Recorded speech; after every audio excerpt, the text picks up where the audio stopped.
Welcome back to the Comics Aficionados, the best damn comic book podcast and live stream here on YouTube. We got a great show for you today. Got all the important stuff to talk about this week. Not a lot of news, but there are definitely some controversies and things worth talking about. Got a great panel for y'all today. First up, we've got the man behind Animated Concepts, the former editor from Milestone Comics, Gevian Dargan. How you doing? I'm doing well, Wes. I'm doing well. That's a former assistant editor. Don't get me in trouble with people. Oh, my bad. I don't want to oversell. He's the former assistant editor, but he's going to have his own comic line soon. I know people are waiting for the details on that one. Most definitely. We'll get them out there soon. Things are popping, so looking forward to it. Awesome. Next up, we got the man from Berkeley, California, the man behind Fantastic Comics, Uel Carter. How you doing? I'm wonderful. Thanks for having me on. Quite a week. Wait.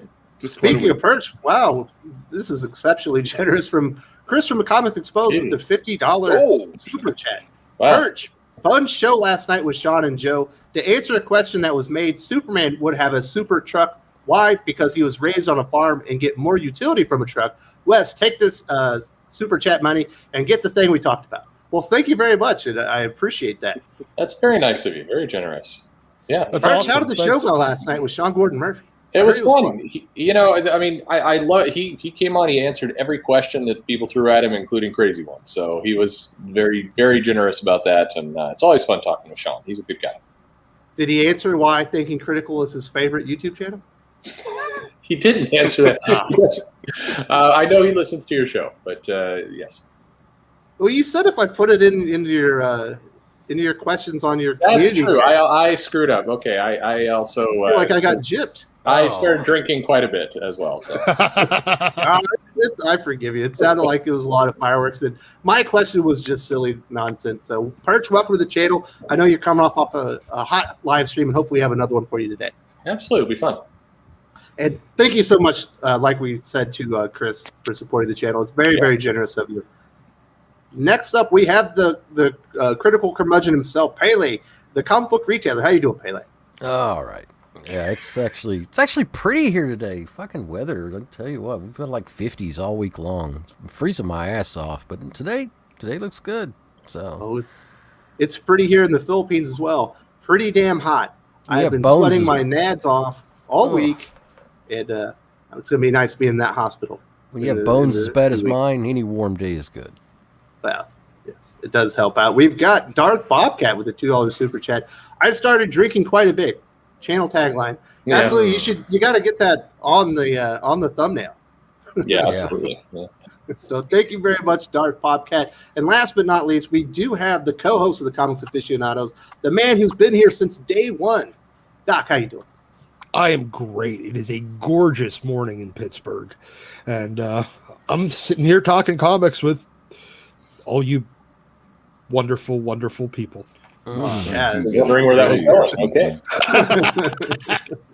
I feel touched. Hospitals, are you okay? Thinking Critical. I am doing well. My wife is giving birth in about 3 weeks, actually 3 weeks exactly, and we will be in the hospital anywhere from 3 to 5 days. So that'll be a nice day because they've always got air conditioning. It's going to be 2 weeks early, and you're going to be pulling your hair out next week. Yeah, right. Oh, we've got another super chat for Perch from Lane Craver. This is for Perch getting up super early, especially after that. You were drinking quite a bit. You've already talked about it. It's okay. My liver is destroyed. It's fine. Besides, I was happy to talk to Gervain this morning. Everyone, Uel, Pele, and Doc, of course, Wes, but I'm always happy to talk to Gervain. It's never enough time that I talk. Absolutely, Gervain's going to be. I'm glad to see Perch. Jade's going to have a bigger presence on the channel here somewhat soon. I believe in July we've got some plans between Gervain and myself, and it should be things are going to be popping. Let's just put it that way. That's some good news. There you go.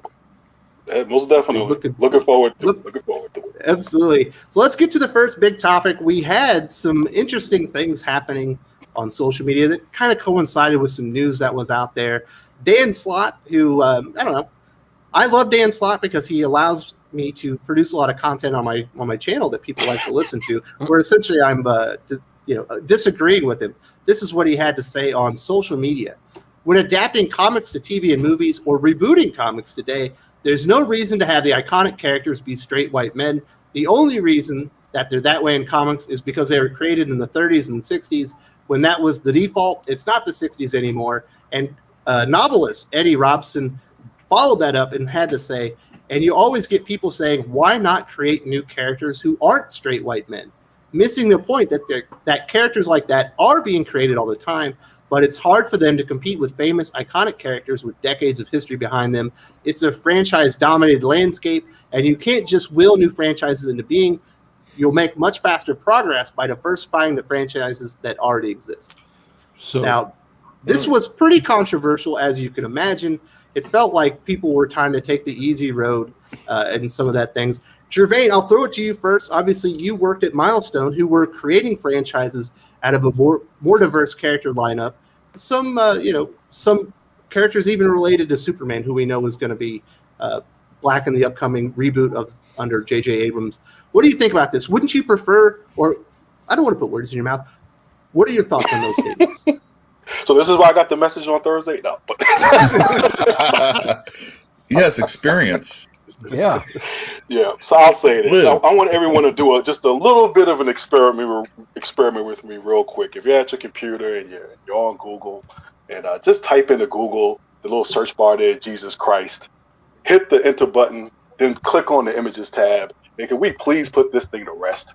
I mean, everybody race swaps. We've been race swapping for years. So I don't know why all of a sudden, because we want to turn Superman black, why this is an issue. When I've been looking at white Jesus Christ and white Moses and white whoever it is in the Bible, that word white, for my entire childhood and most of my adulthood. Actually, the 11th image is John Legend for some reason. I have no fucking idea why. I should tell you something. I think I got one here that just was Brad Pitt with long hair. Oh man. Yeah. I mean, John Legend, he has 11th image, so it's like, oh, okay. All right. Well, my personal favorite is that Sexy Jesus from a couple of years ago. But yeah, I mean, it's the only thing I can say about this is that both things can be right at the same time. But the simple fact of the matter is this: I'm going to speak for myself as a black comic book reader, a long time fan of comics. I never asked for Black Superman. I don't mind Black Superman, but I don't need Black Superman. I like Superman the way that he is. I think the goal always should be, even though building a franchise and building a character does take time, is to create Black characters, female characters, Asian characters, whatever character you want to create that is original enough and is relatable enough and relevant enough that it can stand alongside the existing heroes. It is what it is. If you look at African mythology, I promise you're not going to see a bunch of white guys running around. People like to tell stories. They like to create characters, like to create these things that we call myths that basically are telling stories about themselves. So if the majority of comic book creators back at the beginning of time or whatever it was happen to be just say ethnically white males, and they weren't even all ethnically white anyway, or ethnically white anyway. It's like those are the characters that they were going to create. If the audience that they felt they either thought they were selling to or they were primarily selling to were of a certain ethnic group, that's what they're going to make the characters look like, because it makes the characters more relatable to them. Just like I believe two Jewish guys by the name of Stan Lee and Jack Kirby can create a character called the Black Panther. It's just, I don't think that this is as, and I might be wrong here, I don't think this is as malicious and as maniacal as this sometimes gets made out to be. I think Robson, if he's been on the inside like this, has a point that is just easier in terms of creating a franchise character. If you think that that's what's going to draw that audience in, to just change the color of the character of an existing character to bring in that audience, then okay, fine. I think it's lazy personally, and that's how I feel about it, because I think when Blade came out back in the 90s, I believe it was the 90s, it did just fine. I came in for the vampires and the fact that it was Wesley Snipes and all this and that. If I liked Luke Cage on Netflix, there's plenty of characters to choose from at this point. Black Lightning is on CW.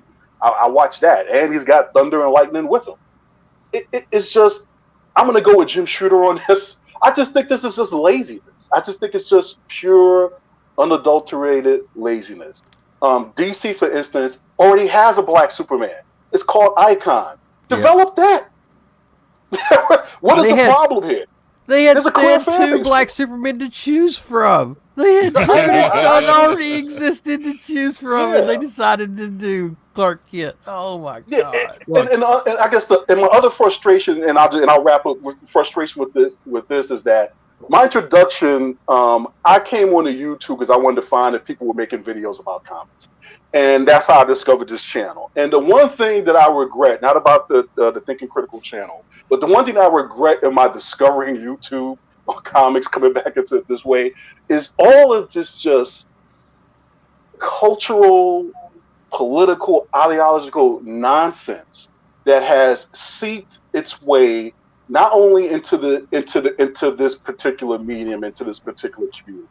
I think it does a great disservice to why most of us read comics, and it's just getting a little tired at this point, because I do not come to read a comic book in any way, shape, or form from whether it's Chuck Dixon or Denny O'Neil to be preached at. Okay, I can make my own decisions and make my own mistakes. If you want to preach to me, entertain me first. That's the deal. Then you can slip in all your little political messages if you want. But if you can't entertain me first, I don't care if your Superman is black, white, brown, Puerto Rican, or Haitian. You have missed the point of the endeavor, and I'll throw it back to the group. I do need to step in and say thank you very much for expressing that. I do have some super chats to get to. We got Dark Admiral March Hair with the $4.99 super chat. Congratulations on the addition to the family. You should name him Mark Hair. I heard it's lucky. Well, that is a great suggestion. Unfortunately, I've already sold my wife on the name Eric, A-R-I-C, after Eric of Dossier and Exo Manowar. So I slipped in some nerd culture on the third baby already. But thank you very much. And if you have an uncle named Burke Hair that was in the Air Force, I used to work for that guy. He's named after Eric Conte. That's what it is. That's what it is.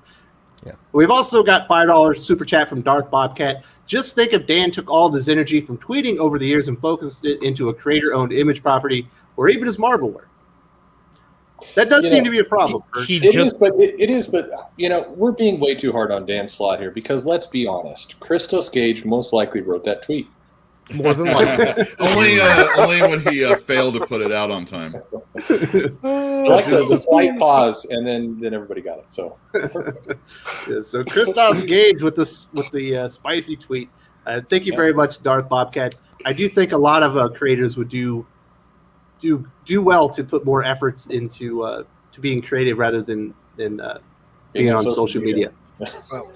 Kenneth Dallig also. Good morning, my best to the panel and those in the chat. I love the channel and really anxious to hear about this topic. Let's get it. Well, we're anxious to talk about it. Thank you so much for contributing to the channel. We've also got where is it? We got a happening channel. We got a lot of chats going on. We've got King KDI with the £2 super chat. Congrats, Wes. Get as much sleep as you can, by the way. Oh, I'm trying. We're trying to get some preparatory sleep in here because it's gonna be crazy. I'm gonna have 3 kids, 6 years old or younger, very soon, all boys. And that's going to be insane. Roger 8 with the $2 super sticker, or $2 Canadian super sticker. Thank you so much.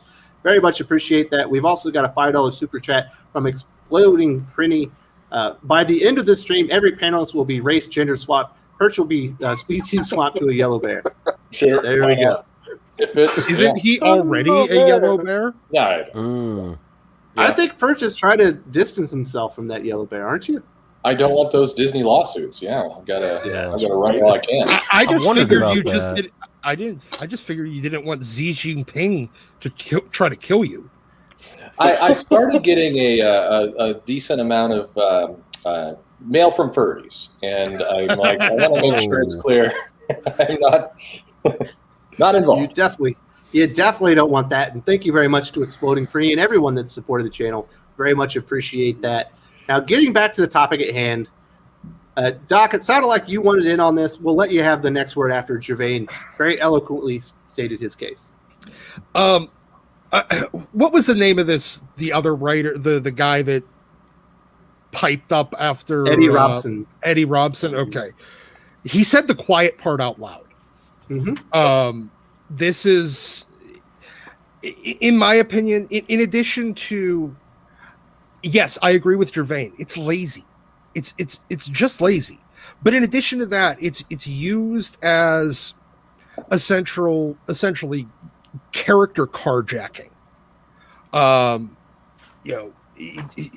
It's the thing that everybody said, hey, you're just trying, you're too lazy, you're not willing to put in the work to make other characters as popular. And as a result, we just get essentially character cultural carjacking. And it's pathetic and lazy, and it's nakedly obvious to anyone looking exactly what this is. And additionally, I hate to keep bringing this up, but it's this soft bigotry of low expectations. The only reason that a black Superman will be successful in film is because you slapped Superman's name on it. I'm sorry, do more work, because this is just low expectation coattail riding. Well, we've already had Black Panther break $1 billion. It's not like come on. When Ryan Gosling gets cast as the replacement, we're all going to love it, right? that would be strange. So one of the things, like when I think about this, Perch, I do think it's lazy, but it's something that it's kind of hard. You're like, well, unless the race of the character is central or core to who that character is or what they represent, I think race swapping or gender swapping is kind of lazy. But then I could see how it could come off and you could do it, and it doesn't really impact the character. But we just got some images from the upcoming Snake Eyes, where they've race swapped the main character. Yeah, and made him Asian. The core of the character of Snake Eyes is that he's like a man out of place when he's at the school coming up and he's taking a vow of silence and everything. And it kind of takes away part of the character's journey, or like what makes him Snake Eyes, doesn't it? Yeah, I think it does. But I mean, it's lazy. It's look, I think if you put in work into a character, and people need to remember that, when Marvel came onto the scene in the 60s, or a lot of these comics first started, it wasn't like they were runaway worldwide hits from the very beginning. People liked them, but nobody in other countries knew who the Fantastic Four was. It took time for it to build up. And if you're going to introduce a new character, and I think I like when they introduce new characters, I like, you want to have a diverse roster, that's cool. You introduce a new character. It's going to take a decade or more to get there before it's known around the world. That's common sense. And people don't want to wait. And so it's lazy, or whatever the word is, it's impatience. They want to just kind of, shortcut to the front of the line and say, we want all the benefit of 50 years worth of brand recognition for this new take on the character that we're putting out. But the problem with that is you're ignoring that years of brand recognition is for a reason. People do have it in their head, hey, Superman looks like kind of a nerdy newspaper reporter, and he's Clark Kent, and then he's white. That's what people know. And so if you're going to come out and you're going to have a different race Superman, the first problem you have is the audience is going to not understand that. They're going to, and same with Snake Eyes. That's fewer people know the race of Snake Eyes, so they're not going to have as much of an issue there. But still, it's like you have to explain to the audience why it's suddenly different. And when it comes time to do that, rather than say, "Oh, this is a multiverse, different," rather than I think the Miles Morales film tried to explain this to some extent. They pulled it off, and people accepted it. When you don't, and you sit there and go, well, you're racist because you wouldn't expect it, the customer's like, what are you even talking about? I'm confused. What's going on here? I think all this stuff, people dance around common sense. It's like, I think it's a great idea to have a leading black superhero. You have some, maybe they don't have the same brand recognition of, say, Superman or Batman, but if you focus on them, if you don't cancel their series after 8 issues, if you keep a consistent high-end writer artist on the title, it will get there. And then you'll have more IP you can play with, more money. It's a good thing. But to Dan Slott's original tweet, I will say, hey, maybe he's right. We shouldn't have older white males writing comics either. Maybe it's time to move that out of the way. If we're tired, why do we always have to have older white males writing comics? Dan, just saying. Older white males with god complexes. I mean, because that's basically all it is. You know, we all have that. They're just white savior complex. You know, it's just ridiculous. It's just sad. Yeah, but to Perch's point, I mean, the thing is that it's getting to the point now, and this is why I hate sometimes. I will use these catchphrases because that's what I consider them, like woke and whatever it is, because it's shorthand so that whoever the audience you're talking to just at least gets you intimately to the realm. But Perch is right. We're taking things like cronyism, nepotism, and we're giving these racial and political connotations to them that may not necessarily be appropriate unless you were in the room when that decision was made to happen. The reason why all these guys, white creators, sit around is because maybe just all his creative friends in his community are white, and that's who he's hiring. Just like everybody hires somebody that they know and they're comfortable with. It just so happens these guys happen to be white. Now, the real question becomes when a black guy gets the job as editor-in-chief and all that, you would think somehow everybody in the editorial staff would therefore be black, but somehow that doesn't happen. And I don't know if that's the fault of society or that black guy realizing, you got that job for a reason, right? And that's sometimes what we tell them from the outside. It's like, you sit there, you write the checks down, you sign off who it is. Why is it that it's still 90% white guys sitting up in the upper office, which was the complaint that was made about President Barack Obama about some things. But if you had looked at his history before he got elected, you understood exactly why he was doing things the way that he was doing. So it's just like sometimes what we have to understand is that there's a bunch of words that you can use before you get to racist, bigoted. Yeah. Sure. Prejudiced, biased, idiot, ignorant. Thank you, Doc. It's just like if you go to that word right away, which is why I can't stand woke, I can't stand SJW, I can't stand I don't even know what the catchphrases are for service and all this and that. You get like to Karen. This very simple.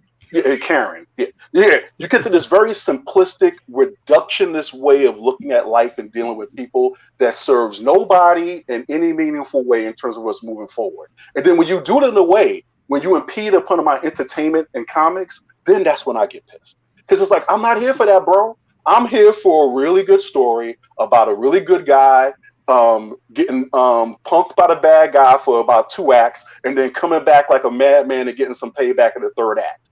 That's all I'm here for. Yeah. If you could do that and give me, like in Blade, for instance, when you watch Blade, Guillermo del Toro, who directed the second Blade, will tell you to your face that Wesley Snipes is Blade. That incarnation of Blade is Wesley Snipes bringing his, whatever you want to call it, ethnicity to the role in a way that if Ryan Gosling did it, it wouldn't work.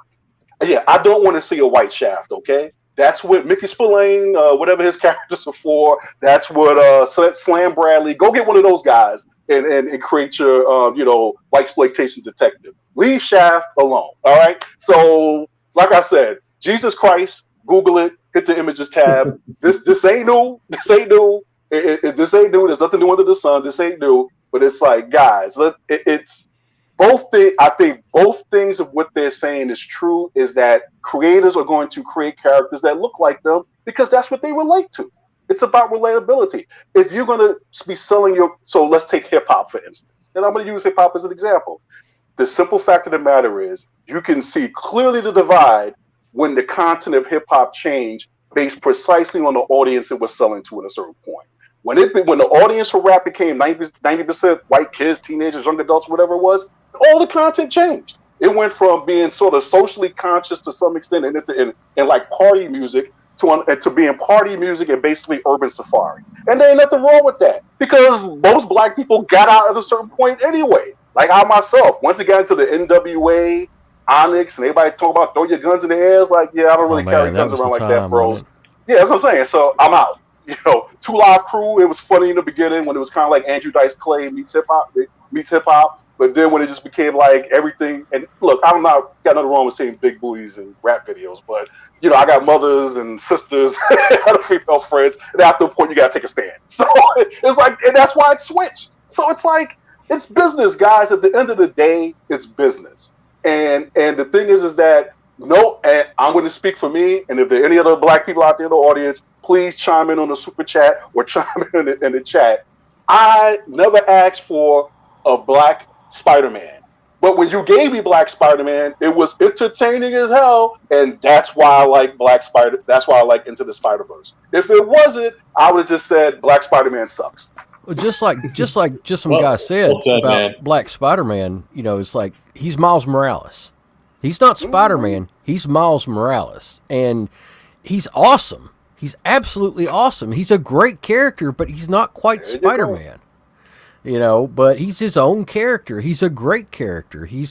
And they did him a huge disservice by yanking him out of his universe. Yes.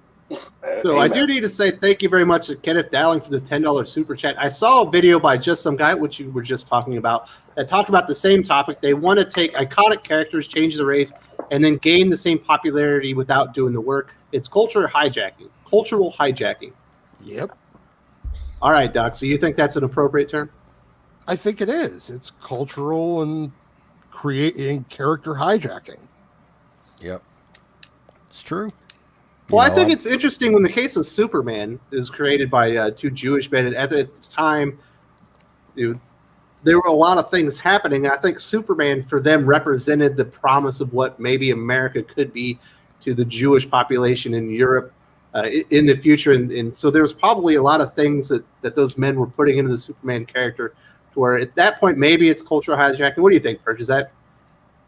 Yeah, I mean, it's brand hijacking more. I mean, this thing, it's like we said, and Gevian just perfectly said. I think with everything he said there, I couldn't disagree with any of that. I think it's not that hard. If you want the value of the brand, you want people to recognize that Superman shield, and you want to get a little bit of an extra boost in the box office. And I get absolutely why you want to do that. Fine, but you do it this way, it's going to raise more questions than answers. And if you don't have good answers to those questions, and then on top of that, the movie's not entertaining. I mean, put it this way: if the movie comes out and it's like amazing, it's a great entertaining 2 hour. The show subverts expectations. It's amazing. Exactly. People will be okay. There will still be some people complaining, but by and large, people be like, I spent my $10 and I enjoyed my spend of $10, and I wish they would have called a different name, but I feel good about the money I spent. That will do it. But I've yet to see any of them do that, though. I've yet to see any of them make a decent movie that are of these types of people. Plenty of people were complaining about the very Spider-Verse bad creativity, and it worked. Well, look, Into the Spider-Verse was a perfect example of that. That kid looked like my stepson. That Miles Morales, he looked like and a whole bunch of the people's stepsons. That dad looked like dads that we all can relate to. But at the end of the day, it was about a kid dealing with a jacked up uncle trying to prove. It's a story anybody can relate to. He's trying to prove himself. He's trying to find himself in the world that he is. His dad is trying to connect him in a way as his son is sort of pulling away from him. It's like, and the way they introduced the multiverse aspect into it. What I have to say about Marvel, in this case Marvel and Sony, is there's been a lot of things they've done over the last 10 years, and you have to tip your hat to Feige and the people he's chosen. All of these things that people have said for years, you couldn't take these comic book expectations, you couldn't take these comic book conventions, you couldn't take these comic book tropes in terms of storytelling and get a mass audience to buy into it. And they have destroyed that argument. They have literally destroyed that argument. My wife, who doesn't read comics, came out of there and she was pissed because she had to take the girls to the bathroom, and she missed out on how the other three Spider-Man characters, what universe they came from. Okay, I mean, it's like it's about, do you know how to tell a story and bring the audience into it in a way that they can follow along? You don't get too far ahead of them, but you just stay far ahead of them. It was like they introduced a multiverse. They introduced 6 different Spider-Man characters in one movie. and nobody walked out confused about what was going on. So we do have another super chat from Sadiqa Flowers. How do you expect existing or original minority characters to get over if they are never used? Yeah, I think that's the big problem. Exactly. Don't cancel the comic. You put out That's 2 or right. 3 comics. You put it with new and up and coming creators or people who have no name. I mean, look, you want to put Jim Lee on a book. You want to have Scott Snyder and Jim Lee write Icon. It will get over real quick. It will sell, and it'll be fine. But you basically delay launches. You don't put the comic out. You put unknown names. Maybe they're good or not, but they're unknown names on the book. Yeah, it's not going to get any attention. It's going to get canceled after 6 issues, and you're going to be sitting around going, "Man, I wonder why everybody's so racist." It's like, dude. And then they have blacklists on the greatest ethnic writers that there are. I mean, my God, Christopher Priest couldn't get a job now writing Blade. Oh my God, that's just absolutely infuriating. You know, I heard about that one. It kills me.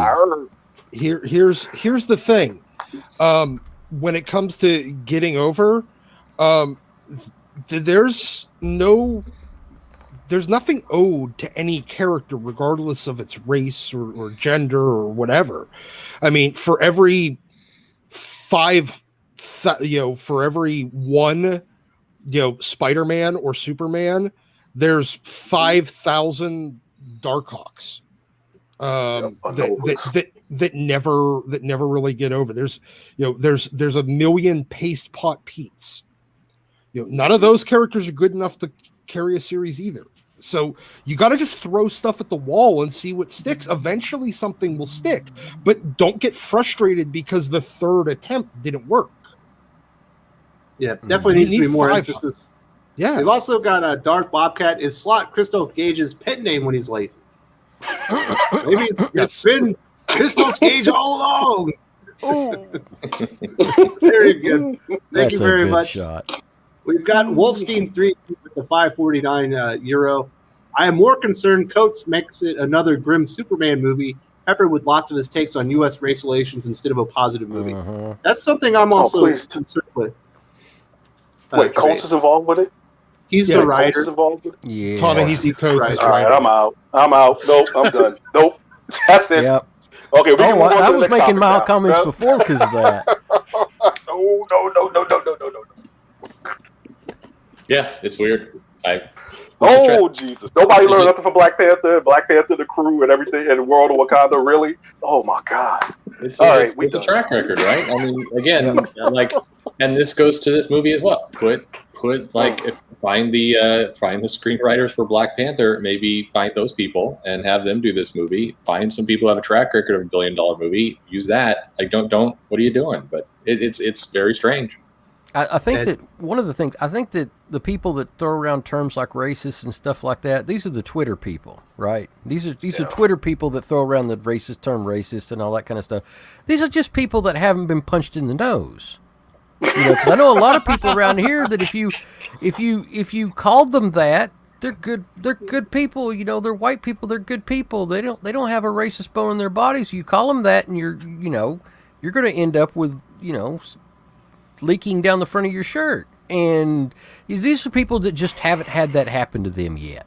So, maybe there's have to, and this is the thing is that, and some people just they just got this advice and didn't listen, or they just think they know better. Look, you learn how and when to play your black card, okay?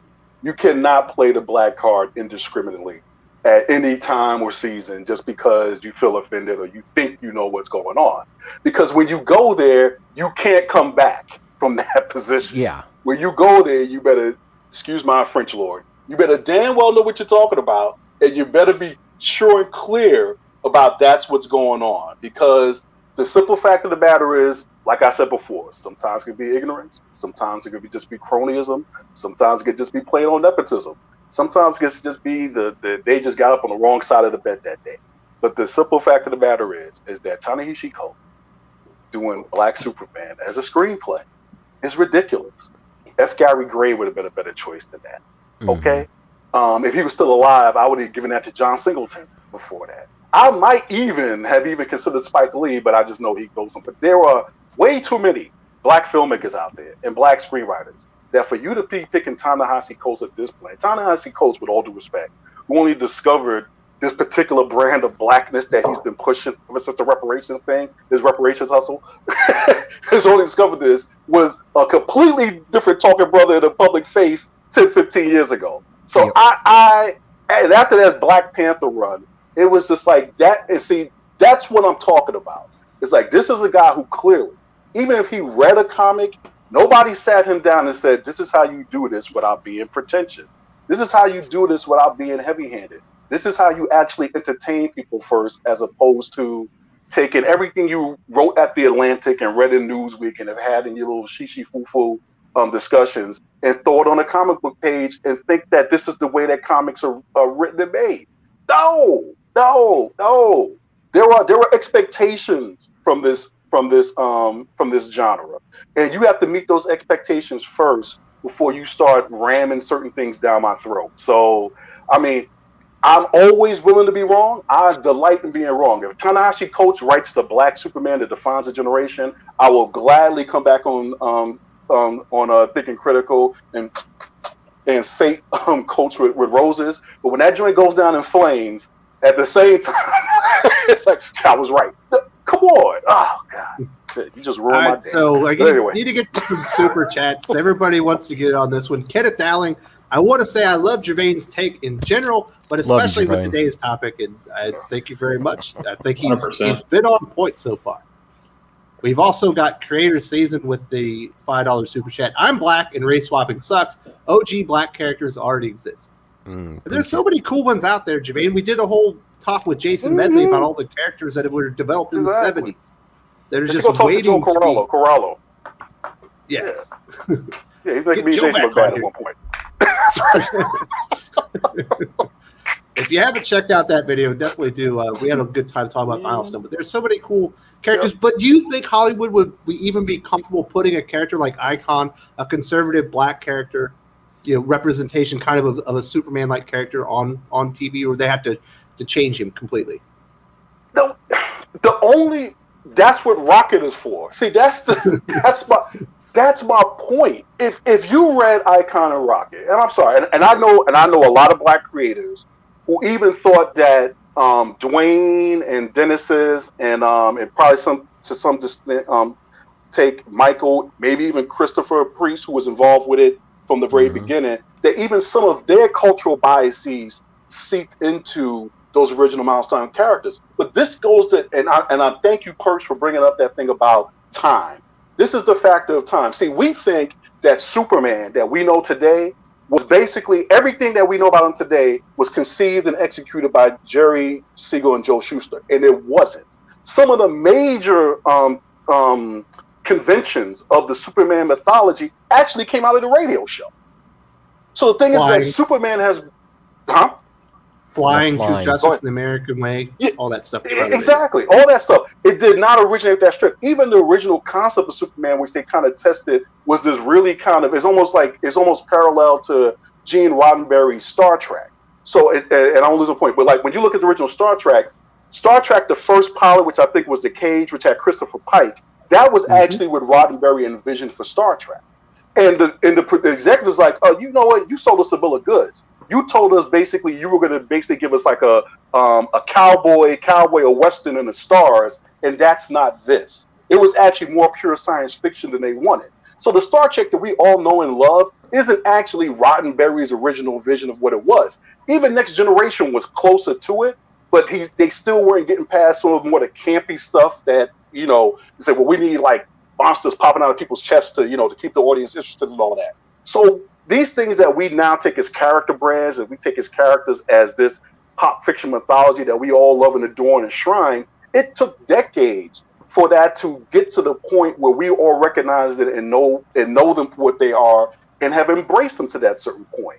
And the thing is that, like Perk says, if you start the Icon comic and you don't give it a 5 or 10 year run, if you don't give the Miss Marvel comic a 5 or 10 year run, you don't give the female Thor a 5 or 10 year run, then you don't give audiences a chance you don't give creators a chance, first of all, to flesh them out into the evergreen characters that they can become, but you don't give audiences enough time to embrace and love them in a way that when it gets to a certain point, they go, "That's my character." And I'll use one example of that, and then I'll stop talking. Which is my daughters discovered the Winx Club on Netflix. Now, Winx Club came out way before they were born, and they loved the Winx Club. They loved it. They were real excited when they saw that there was a live action Winx Club coming out. The minute that joint dropped on Netflix, the trailer, they were like, "That's not the Winx Club. That is not the Winx Club." They sounded like, as I said on Twitter, they sounded like a bunch of old comic aficionados on the Saturday morning. That is not Winx. It happens that like everybody is going to have their stuff perverted eventually. In entertainment, at least. So it's going to happen to you eventually. We do have a super chat from Darth Bobcat. They trained the audience to smell token heroes. Yes, everyone is weary. They're skeptical of everything that they see nowadays because they've been burned too many times, and that's Hollywood and comic books' fault. We also thank you, Darth Bobcat. We do have a super chat from Kenneth Dowling, $10. Thank you so much for supporting the channel. One of the main reasons Black Panther was successful is because he's an established character who's been around for decades. Both Marvel and DC have great Black heroes they aren't using. Yep. And that's kind of what we're seeing with Green Lantern, where Jon Stewart's finally getting the starring role after being pushed kind of as a support character for decades now. And he's an amazing Green Lantern. He's my second favorite Green Lantern. The guy is awesome. If anybody's read his origin story and the story in Green Lantern that led up to him becoming a Green Lantern, and then immediately after, man, it's great. It's fantastic shit. It's one of the best. It's one of the best Green Lantern stories out there, but they put the work in, they put the time in, they dedicated themselves to adopting and fleshing out the character, and then they let him run for a while, and it was awesome. Awesome character. Why don't we get that? Why don't we get a Green Lantern movie with him? Well, and they're doing it. I mean, HBO Max says one's coming, on TV, but. I will say I like the new Green Lantern run. I think Jeff Thorne's doing great work with that character, and it's really good. They're swapping the artist on the third issue. Why do they do that? I know. Why? It's a really good run. He's doing, John Stewart. Dexter Soy looks great on that book. And and immediately you start messing around with the artist. Why do you do that? That we know that hurts books when you do it. So it's like. Hey, we want to support these non-white characters. Okay, cool. You want to broaden your audience. Isn't Jeff Thorne only signed for like a handful of books beyond this anyway? I mean, he hasn't given the number, but he's like, his contract will be extended if it takes off. But I mean, that to me, he's putting in a run that is a multi-year run. Lock him up for 2 years. Like this is all the interviews we've done with Richard Pace and Rachel Pollack and people who did comics in the 80s, 90s. I mean, everybody's talking about, working for multiple years and having this longer plan. And now it's like, make sure you wrap everything up in 6 issues. But by the way, if you do great, we'll extend you. And if you don't, then, we won't. And, it's do amazing work that everybody will notice. But you only have 6 issues. We're going to trade the artist on you 2 times. Good luck. What are you doing? That's not going to help anything. And I want to hop in on, how about that? Now Figure Drawn here, who made a terrible point last time I was on the comment, but made a really good point this time around. He's talking about Iron Man. It's like, because people will now be lulled into believing that Iron Man was somehow this great popular character that everybody loved and adored before that movie came out. Yeah. It's like, no, it wasn't. Iron Man was a milestone because, first of all, they picked the exact right guy to play that version of Tony Stark. Yeah. And the second thing was they actually, for once, I know that's okay. Therefore, too many billions disagree with you. And on top of that, they actually gave Iron Man a reason for doing what he did, and almost to the point of it was almost Peter Parker-esque. So, to me, it was just like, now to Uel's point, the next 2 movies after that were like, are you kidding? But in terms of setting up that character and actually giving that character what they call an energia. A reason for why he's doing, which they took from the Armor Wars thing, and it was a great place to rip it off from. The idea that he had inflicted so much suffering and damage and been responsible for so much in the world, and now now he's going to fix it. So it's the white savior complex made good. But the simple fact of the matter is, they created a character that was relatable, had a reason for fighting for justice, and it totally turned that character around. While at the same time that was going on, and the rest of you can correct me if I'm wrong, they were busy in Marvel Comics making Iron Man out to be the bad guy all the time. He was always the villain. He was always like this guy that was just always bucking stuff up for bucking things up. It was just like, come on, man. It's all right. So we do have a few more super chats we need to get through, so we'll go a little bit faster. We do have a creator season, and thank you to Darth Bobcat for the very funny take on Gervain's. If it's Tiny Easy Coats, I retract. We got creator season. If race didn't matter, these wokeaholics wouldn't go out of their way to change it. Black Panther wasn't created by a black man. Good comics transcend race. I think he's got a damn good point there. If you're a great writer, you can make something work. And some people were built to write a character. And thank you very much for supporting the channel. Eric Canetti, a wonderful artist. He's going to be on the channel here this week. Companies consistently, desperately borrowing from the bank of identity will soon realize they aren't as lucrative as they thought. Yep, 100%. And you can absolutely devalue a character and the brand by killing people's interest in it. If there's one thing the comic industry is very, very good at, it's building up,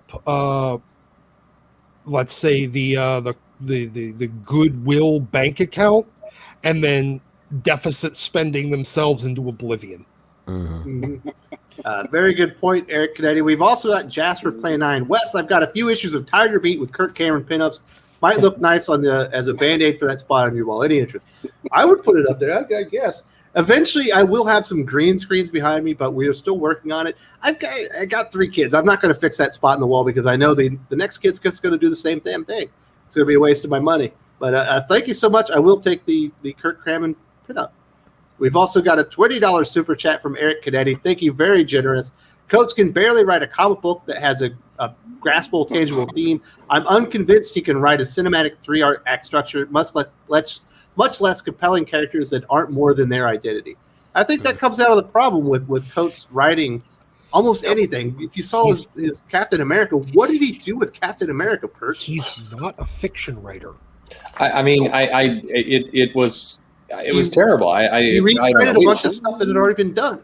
Yeah, it was this weird mix of Brubaker's run done poorly, and you tossed in some of Spencer's run, and the saddest part about that is that it was very much a retread of a lot of other work and done poorly. I mean, it was never going to go well just being a copy, and then a copy that's done kind of poorly, and once again you had just completely random artists put on that book. You had you've had some terrible artists on that book, and you've had some of Marvel's best on that book, and it's very, very random. You got Alex Ross covered, so it's just a mess. I've read so many good Captain America books. I don't know how you mess it up that bad. And he didn't even know that he had retreaded it. That's what I talked to people about. It's like he didn't know, and we didn't really have the nerve to tell him.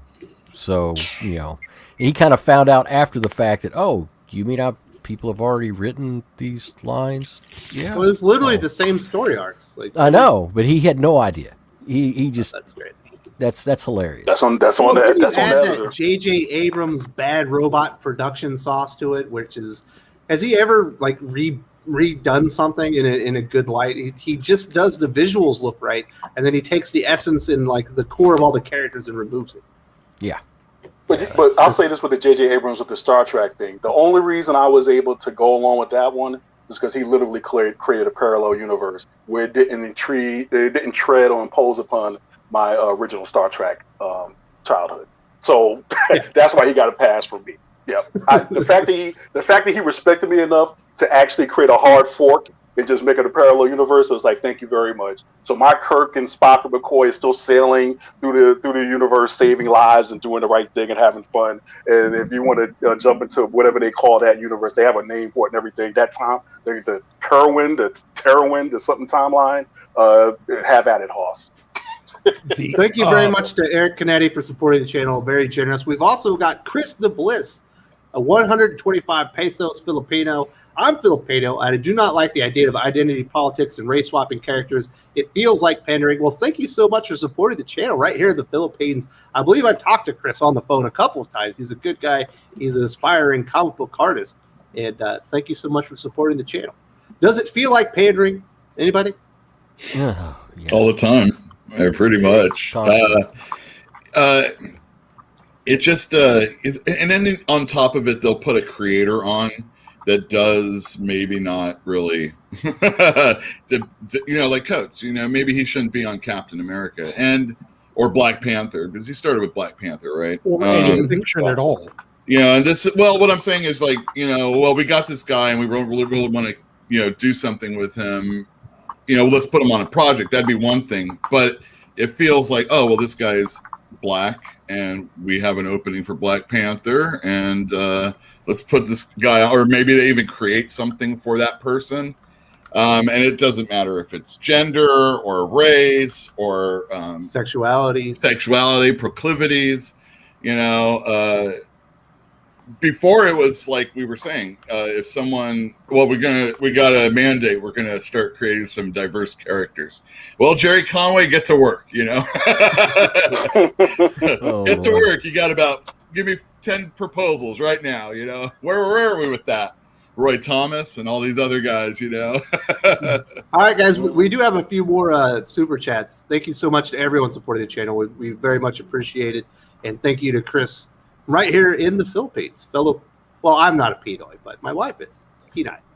Kenneth Dowling, $20 super chat. People say I hate Miles Morales. I don't. I hate what Marvel is doing with him. The Spider-Verse movie did great with his origin. Now give him an original story, his own name, because Miles Morales is not Spider-Man, especially in the 616. Peter Parker is Spider-Man. And I think that causes brand confusion, certainly. Pele, when people come in and they say they want Spider-Man, do you say, well, you mean Peter Parker, or do you mean Miles Morales? There's an assumption that they mean Peter Parker, because that's who the character is. Yeah, I mean, it's every single time. It's like, but I know that people are like, oh, we're Spider-Man. I know 99 times out of 100 they're talking about Peter Parker. So it's like, if somebody wants Miles Morales, they always ask, where's Miles Morales Spider-Man?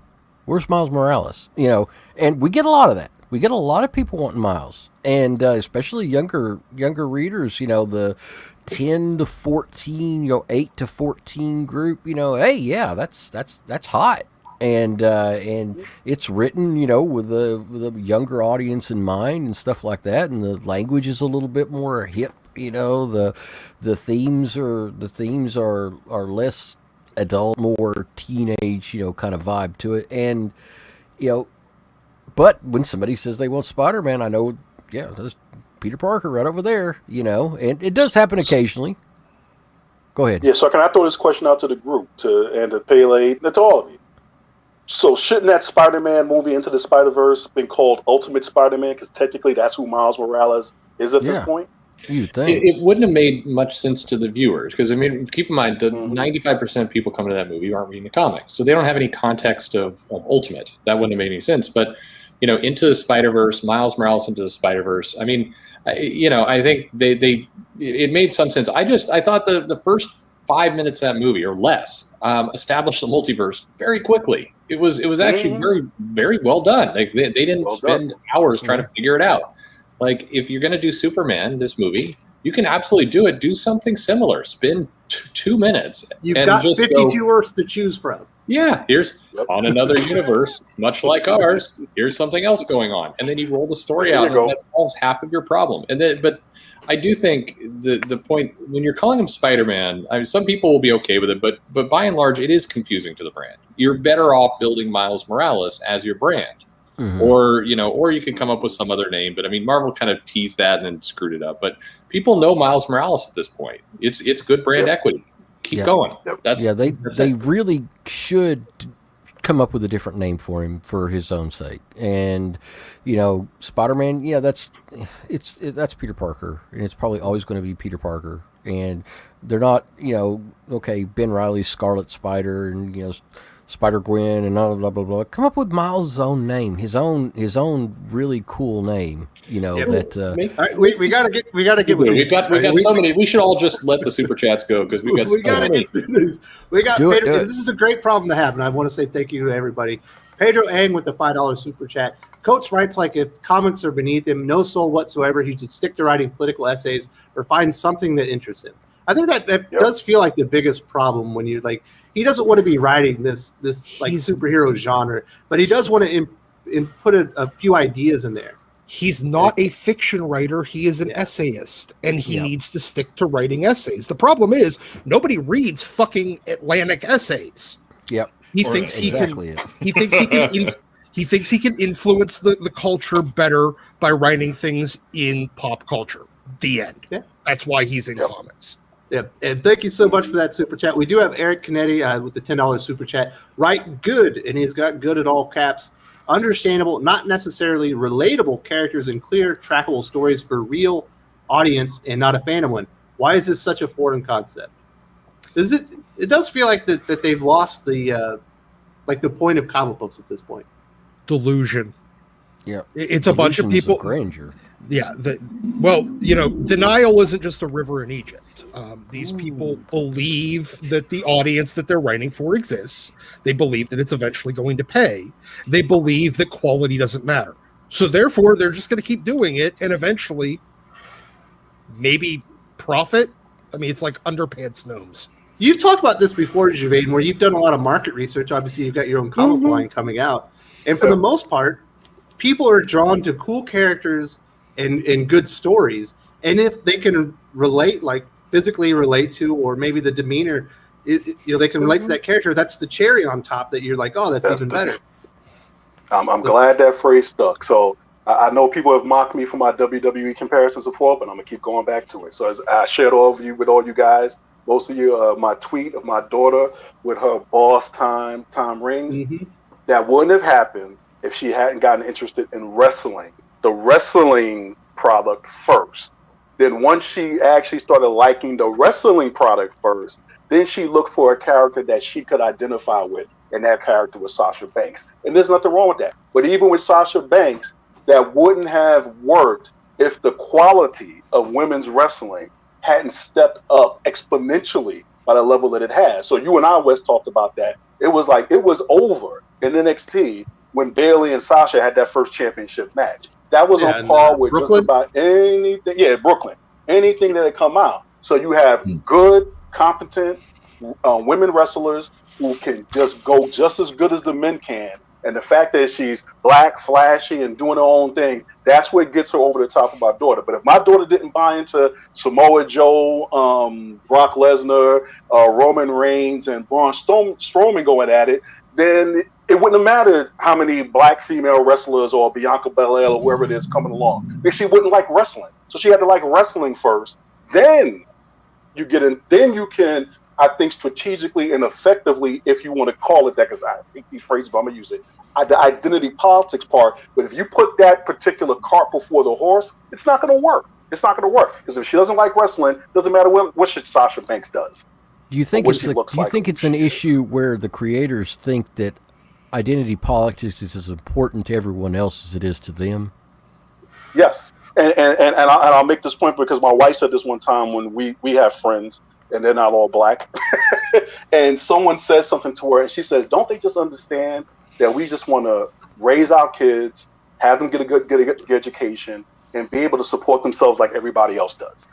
So if you don't understand that, what Eric is talking about, the understandable part is everyone understands the story of a son trying to get out of his father's shadow.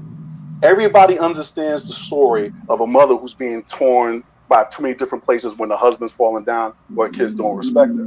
That's the core that you have to start at. And then this is what some creators both, and I'd say, I think in general, this is what creators understand is, if I can take something from my cultural experience, and then inform that one base storyline that everybody understands to give it a different twist of perspective, that's what makes your story unique and special and takes it to the next level.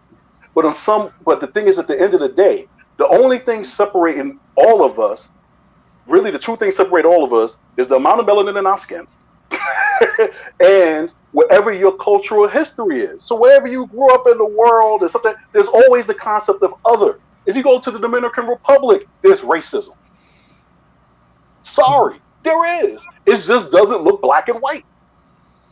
So you have to start with the core, and then when you get that core right, when you put that cherry on top, that's what gets you that extra cream. That 10% of people who may never have looked at a comic book before will come in and say, "Oh, that character's cool," but my buddy's been telling me comics are cool.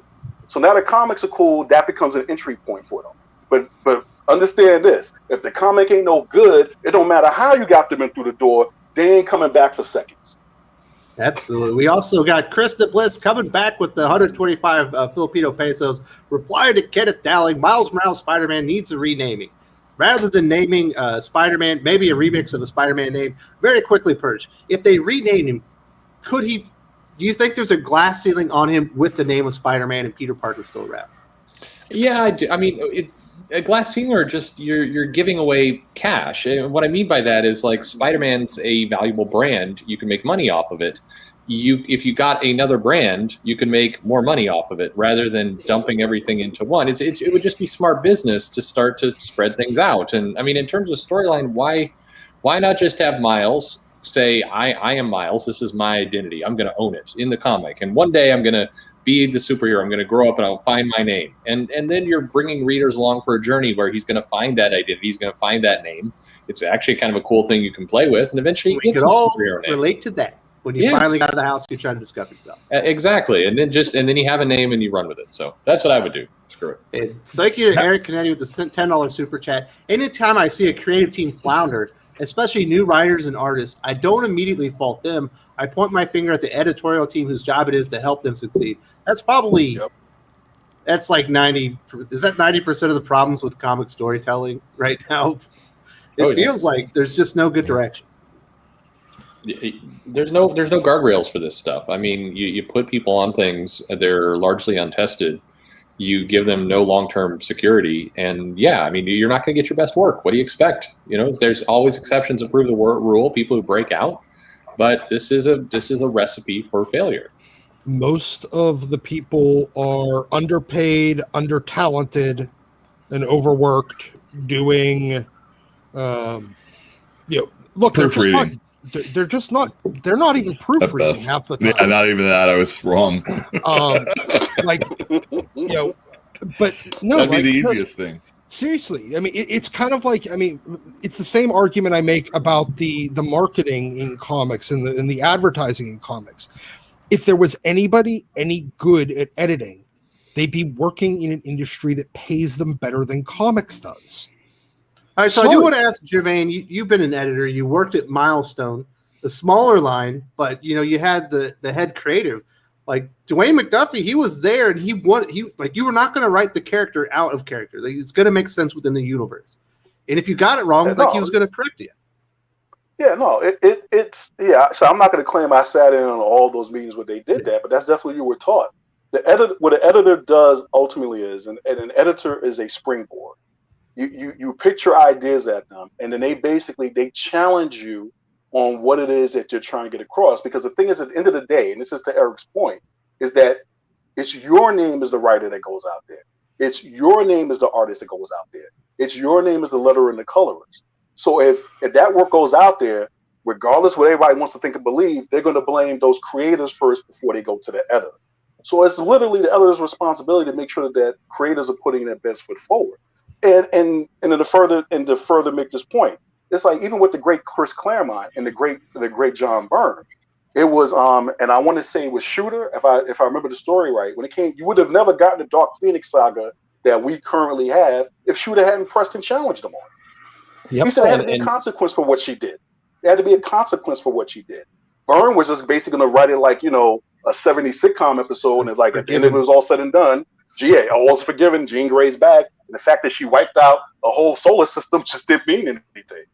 So that's what an editor does. And you proofread, and you push papers, and you make sure checks get signed too. So, but yeah. Thank you very much to Eric Canetti. We've got Wolfstein 3D with the €5.49 super chat. I don't mind bringing some characters to modern times and changing race in the process on top of a great story idea, but not as a substitute in its absence. I think that probably comes down to it is if the story's good and everyone's saying it's must read, everyone's going to go read it. I think some characters though have gone beyond being characters or brands, and they become cultural icons. And at that point, it becomes you're going to get a massive amount of pushback to change them. Sorry, you can't. No, the bar is set high. You're going to have to do great for people to accept it. Yeah, they won't accept it. Period. That's the problem. They become cultural icons. We've also got Iron with Jesus. $2 super chat. Multi-millionaire Perch Ben's fans $20 super chat. Well, is that you, Perch? Well, thank you, buddy. I don't know what that means, but okay, cool. I don't either. I think Irons might have got auto-corrected on that one. If you want to put it down in the comment section, I'll try and put up what you really meant. We've also got Kenneth Dowling. I think we're caught up on super chat. My last chat on the topic, but John Stewart is the best example of doing this right. A black superhero with a similar power, but with his own story, complexity, complications, and goes his own path. Yep. That's absolutely correct. And he's a hero in his own right. Bingo. Yep, and the Justice League cartoon help. Mm-hmm. And do you think that's the John Stewart that we're going to get, Perch?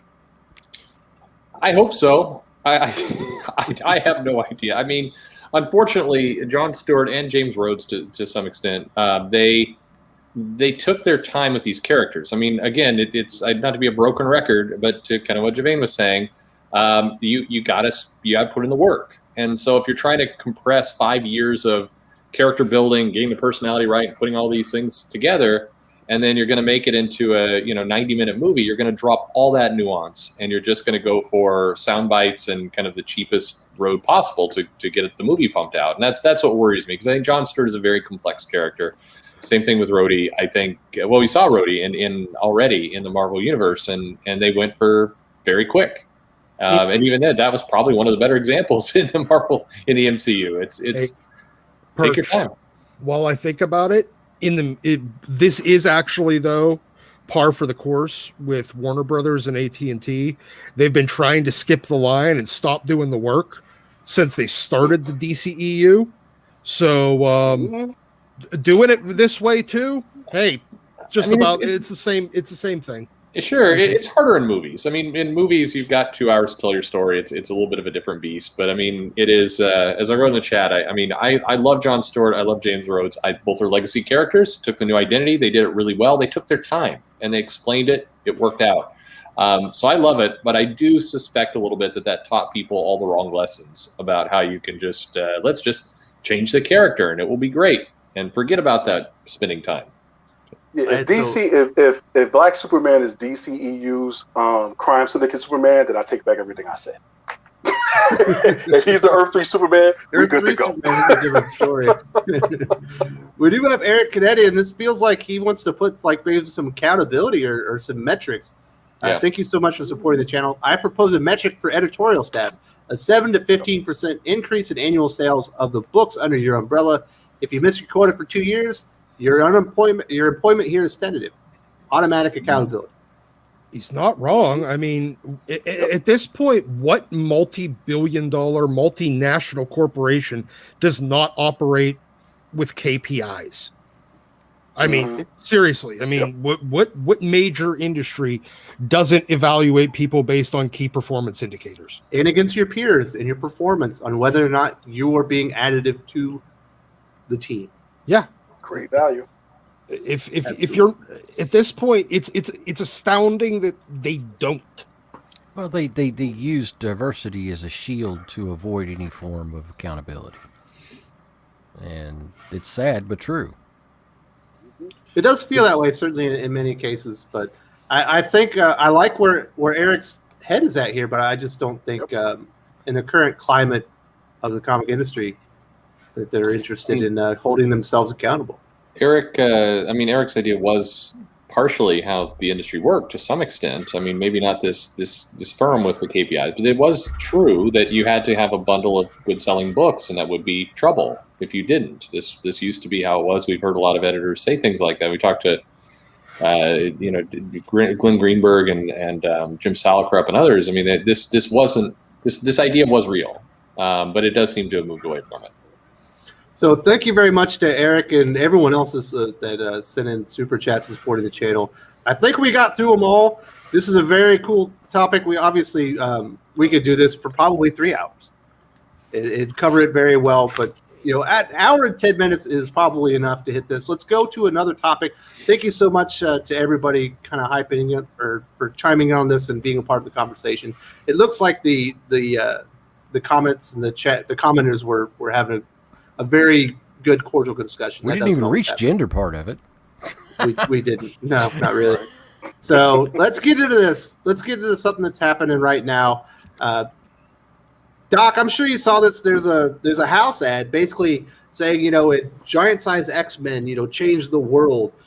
Planet size X-Men is going to change the universe. Do you think they might be overhyping planet size X-Men just a tad bit, trying to, before it even comes out, say that it's something in relation to giant size X-Men and its impact? Yeah, this this is the only when the only tool in your toolbox is a hammer, everything looks like a damn nail.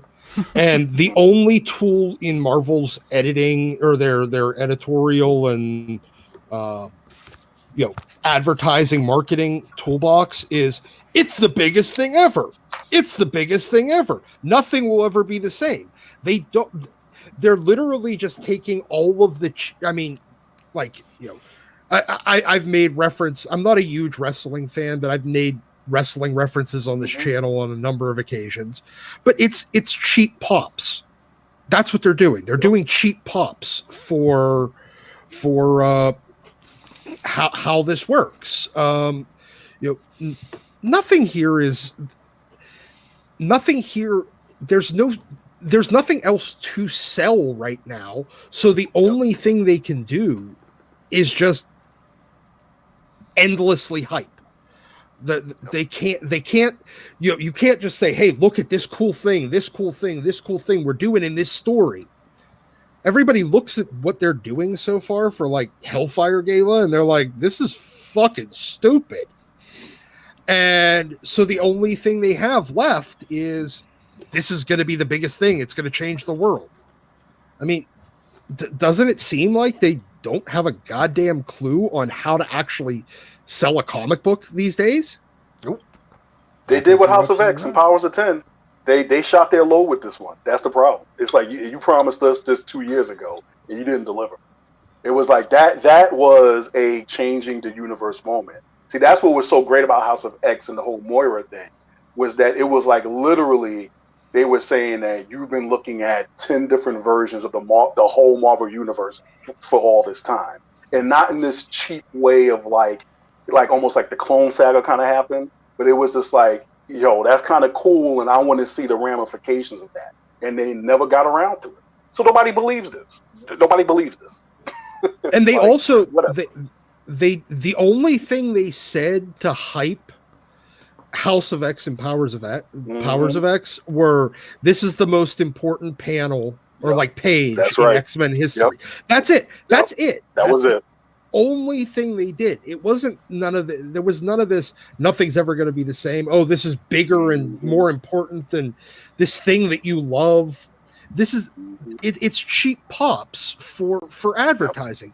All they have to do is take thing that you love and they know that you love. Say this is bigger and more important than it. That's their selling point. Like, you love Legos. This is bigger than Legos. You love, it's the most important thing since sliced bread argument, but for comics. Just think about how much it's going to be worth in 30 years, though. Nothing. Come on, it's giant size X-Men #1. That thing is expensive. This planet size X-Men is going to be even bigger and more expensive in 30 years. Well, if they only printed like 1,000 of them. Just think, get that slab 9/8, hopefully a 10, and 30 years. It's going to be the greatest book of all time and make you a fortune. My giant-sized X-Men is some Bitcoin. That's some fucking Dogecoin. So you're not going to Pele. You're not going to go for it like crazy and squirrel them away for ever. No, I've got plenty of Turok #1s that are going to be very similar. Why can't Turok be hot? I'm still waiting for that. By the way, I've got a long box of those bastards still in storage, so we're gonna find out. Well, you can't shoot a bullet through those things, man. No, I'd say I probably couldn't even put a 50 cal through it. No.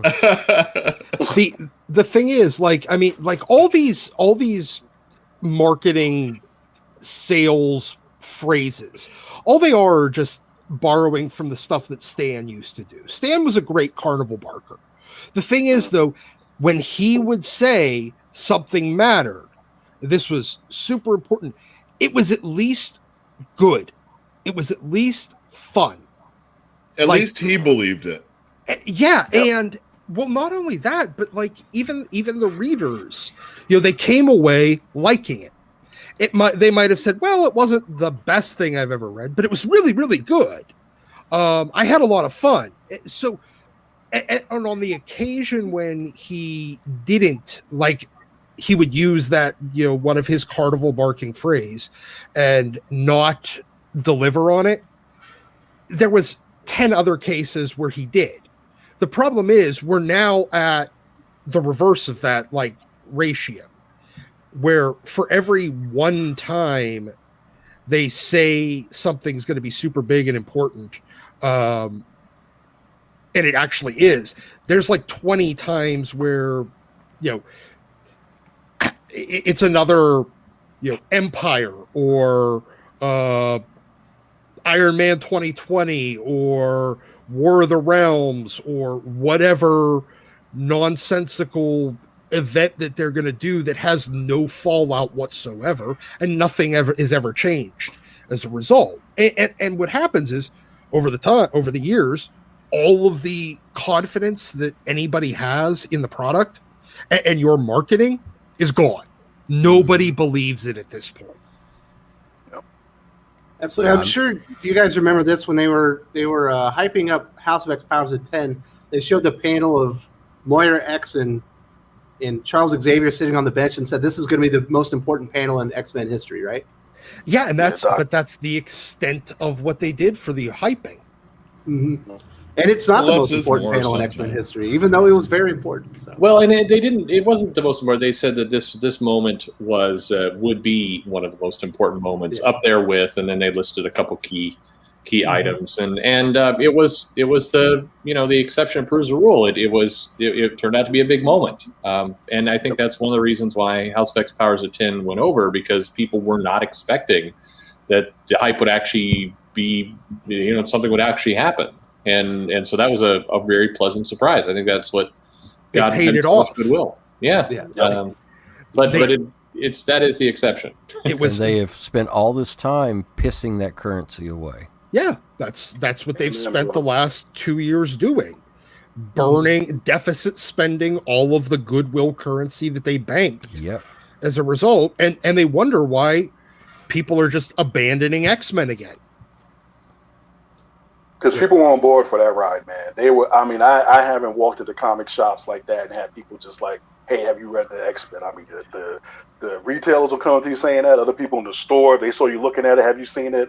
It just had an energy. It had a nice. It was that old comic, and I'm dating it. It was that old goody, good-timey comic book feeling again, where you were just in love with the story and the prospect of the story, and everybody was talking about it. So, I mean, I had people coming back in that hadn't darkened the door in 10 years, 15 years. Exactly.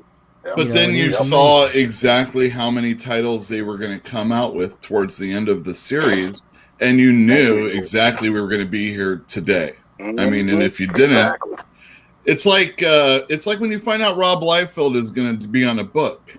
Well, you know it's not going to be for long. You know exactly. Look, you can get your heart and hope that this is going to happen, but it's not going to happen. And it's the same goddamn thing when you have Excalibur. Excuse me, sorry guys. I've been pent up. Excalibur and Marauders and Fallen Angels and all these things that are so. Come on now. Even if they were all good, it wouldn't matter. All right, and then you're going to add more on, and then more on. And then we're going to stop it and start it. I knew this was happening. And I knew it from the beginning. I mean, when you saw that list of titles, and look, they're all going to come out on this time. Wave one, and we knew there was at least 3. Holy cow. I mean, all these newcomers or all these people that haven't been in a comic store are going to get burnt out like they always do. And they got burnt out, and look where we are.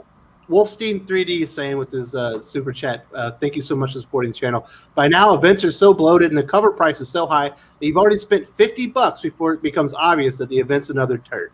And that's one of the problems as a retailer, right, Uel? Like, how do you going to sell this on? And then on top of it, something comes out weekly like Heroes Reborn. Maybe the first issue, maybe the second issue did well, but you are already ordering the fifth one before those actually came out. And if you have a bad second issue selling, you're thinking, oh my God, issue 3 and 4 and 5 are on their way. Yep. And that's what's so bad about it. It's because you know you're on the hook.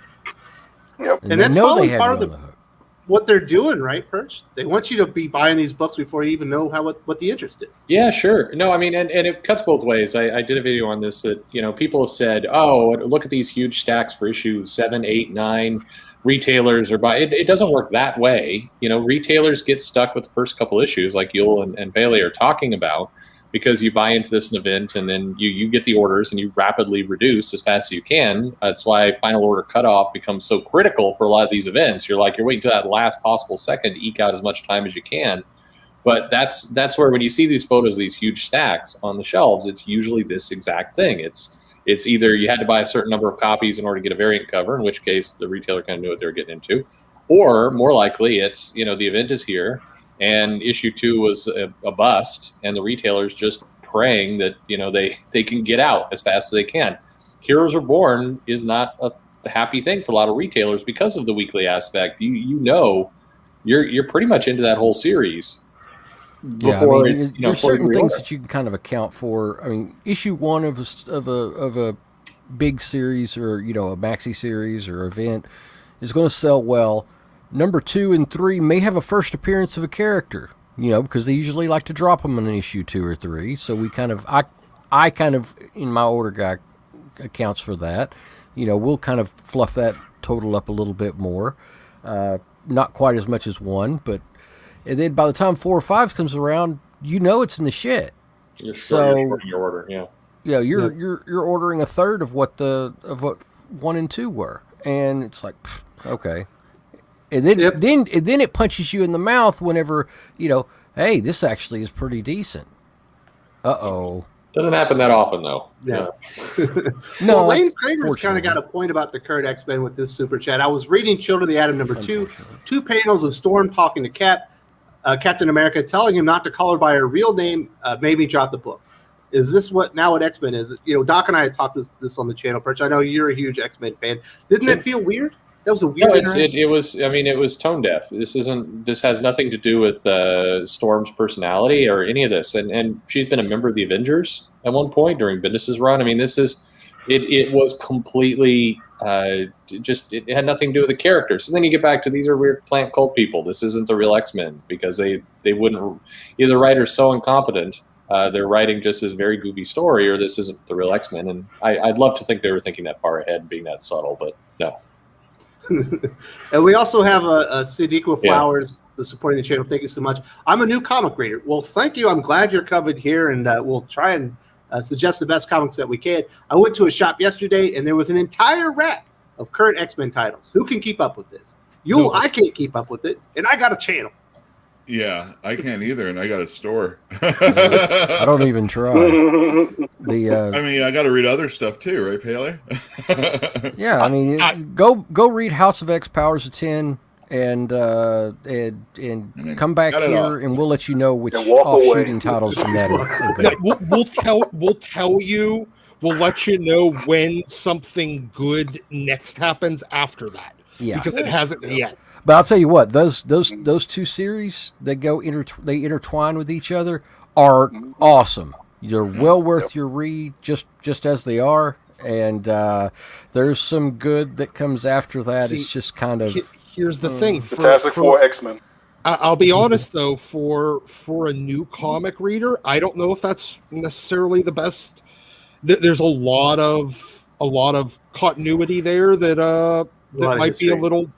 It might be a little difficult for her to really understand. If you're a big sci-fi, if you've seen this kind of stuff before, I think you could do it. I've sold this to a lot of people who are new comic reader, new to the X-Men, and as long as you've got a good sense of sci-fi and you can kind of track kind of changing timelines and everything else. It's a great run. But I like to think most people that go into comic shops that have the sensibility to come into a comic shop and they're looking for a good comic. These are smart people, and I believe it's Sadiqa's one of those really smart people, and she's probably going to be able to hook on to this really well. So I'm just going. All right, guys. So thank you very much. Welcome to the hobby. And we talk comics here live every Saturday. Yeah. And thank you so much for supporting the channel. We've also got Nerdy Girl Creates. Now they are bringing the failed stories into the films. Yeah. It's their money to waste. It's inevitable. Eventually they're going to run out of the classics. They're going to have to try some of the new stuff. No kidding. And they'll see that it has the exact same effect on mainstream movie audiences that it did on the comic audiences. And everybody will walk away from that too. Yeah. Do you want to kill the superhero movie craze? Just adapt modern comics. Well, the one thing I'll say about that is that Hollywood really tries to change things for the normal people out there. So that's why you get Spider-Man taking his mask off all the time. Or, the stupid Martha thing, I think, in that one movie that people hate. It's like that's the normie stuff, they got to have a relationship angle so that they can get girls in the seats, and all this other. We just want a superhero movie where people are smashing people, and it doesn't need to be a crazy plot. Axel Braun makes a lot of those superhero movies where a different type of smashing. Oh, okay. Never mind. I was mistaken. All right. Well, thank you for supporting the channel. We've also got a super chat from Kenneth Dowling. I agree exactly with Uel on the House of X Powers of 10 and those list of titles. It was going to be overkill and the main story would be lost. Doc and I just recorded a video. It's going to be up tomorrow. We didn't even review the X-Men titles this week because they were so bad. And the main point was there's no fundamental direction that all these are going. They're not really cohesive at all. What are the X-Men really about right now, Uel? Do you know? I don't. Making that sweet cash. That's what they're about, man. They should be about. I don't know. I'm just waiting for Moira to come back and die so we can get a new storyline again. Very well said. Because that's how it's going to end. Thank God. Kenneth Dowling. And I think we've talked about this. We're going to skip the who's our favorite comic book villain. We just don't have time to put that in there. Maybe we'll hit it next week. We've got Fantastic Four's 60th anniversary issue. It's also going to be Fantastic Four 35. Dan Slott is still writing the main story, but it's going to be illustrated by John Romita Jr. We've also got Mark Waid on a backup story. I don't know. Is this going to put butts in seats, Pele? No. Well, I'm hoping that John Romita Jr. is bringing his A game. His Marvel game. Those pages look pretty good. If he's bringing his A game, that's half the struggle right there. If he's bringing his DC game, oh no, he should just stay home and play with himself. Because we have hope. His pages look good. His pages look good. I'm hopeful Marvel gives him his spirit back. Yeah. If it's that's because that's mostly it right there. You bring him in because you want to capture some of that nostalgia, but I'm just Slott. God, I'm so sick of that guy. I just don't think I've just too many people out there, too many readers, too many customers out there that are just they see the name and they just tune out. So, I don't know. I don't know.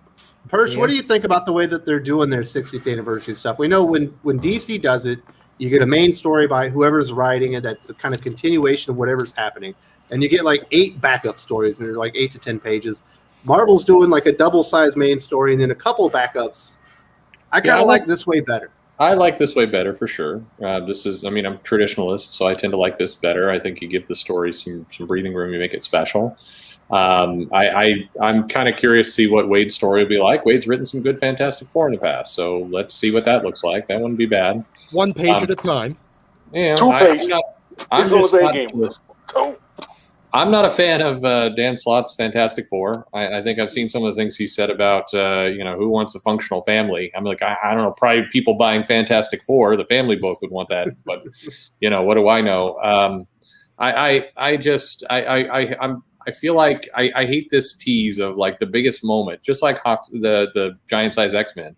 The biggest moment to hit the Fantastic Four is coming in this issue, and something bad may happen to Johnny Storm. And I just please don't. How about you just tell an amazing story? They also got a new character named Scion. I think he's going to be related to the Kang family.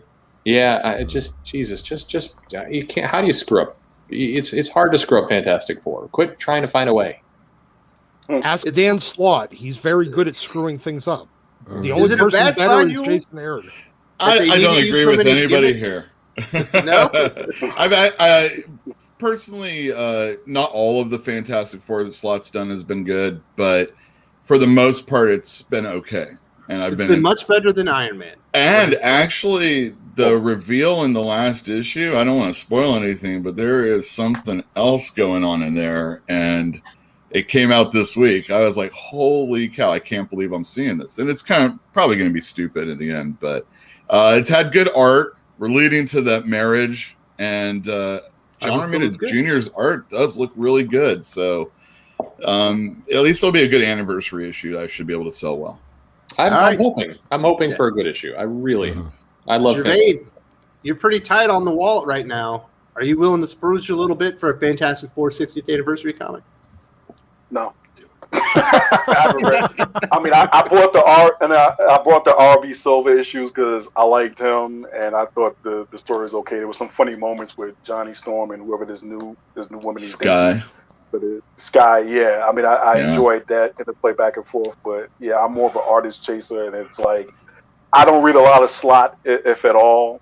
But it's like, yeah, I'm not gonna. I'll wait for the flash sale on this one. Some of the variants look really great. You know, they're really, really solid. So I think that's what Marvel does. They make great variant covers. Cover buys. Yul, I think Darth Bobcat might have spoiled what you were talking around with the super chat here. Speaking of Wade, does Doom's new wife know about the time he turned his first love into leather armor? If she did, she might not cheat on with Johnny.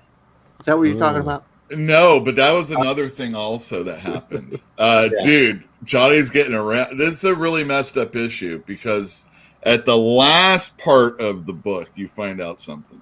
Yeah, that is a good reveal. So yeah, I was like, whoa, this is like something that actually, like, if you are a Fantastic Four fan, you might revolt. I understand, but you might not, and you'll be like, you'll trip out. Is what you're gonna do.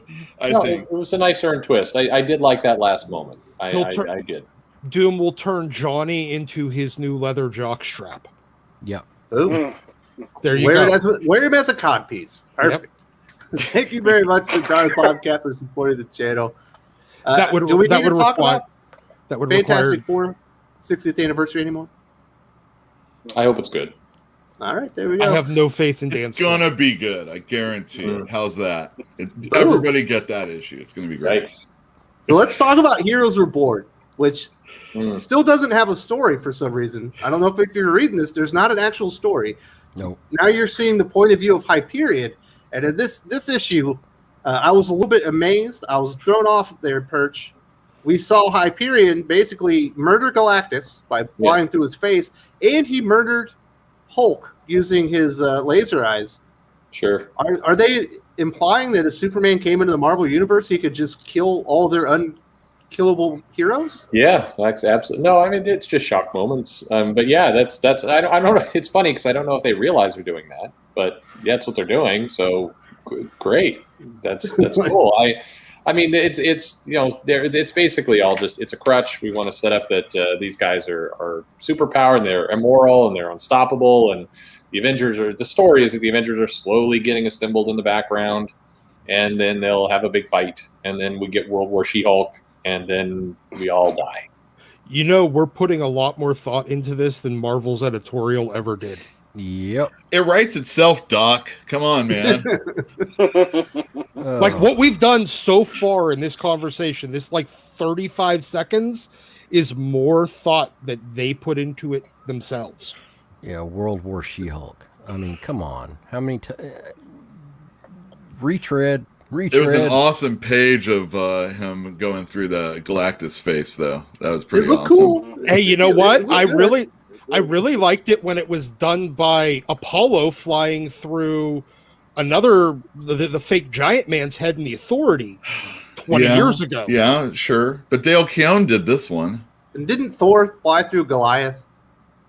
I mean, that's not how I don't think Galactus has his brain there. None of this, like we've seen. It's actually his part. You missed it.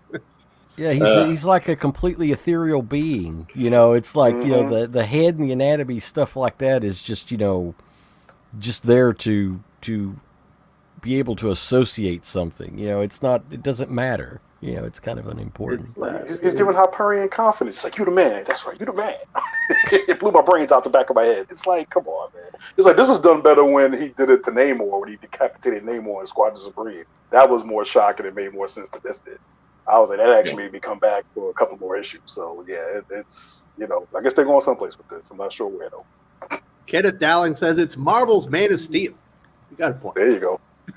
He's not wrong, but you know, look, Hyperion's always been. That's the point. There's a reason why they don't use him very much, because he's wildly overpowered, and they have to make him go away. He's a little too OP here. We got a super chat from you, Iron. Perch introduced Sean Gordon Murphy to Yara 4. Is he in the Yara gang now? Yeah, he was looking at thigh gap a little bit. Yeah. There you go. Yeah. Welcome to Job well done, sir. Yeah. Maybe he can incorporate her into the White Knight universe. Well, I mean, he can't confirm or deny anything, but it would be crazy not to not put more people into the White Knight universe. Absolutely. So there you go. Well done, Perch. We've also got Lane Kramer. He's going off topic. Oh, my goodness, Lane. Oh, This God. better be good. Anyone reading Crime Syndicate Mini from DC, I want to say this is like an X-Men modern comic. Only funny parts, kryptonite snorting, and lazy bums, Ma and Pa Kent. Is anybody reading Crime Syndicate?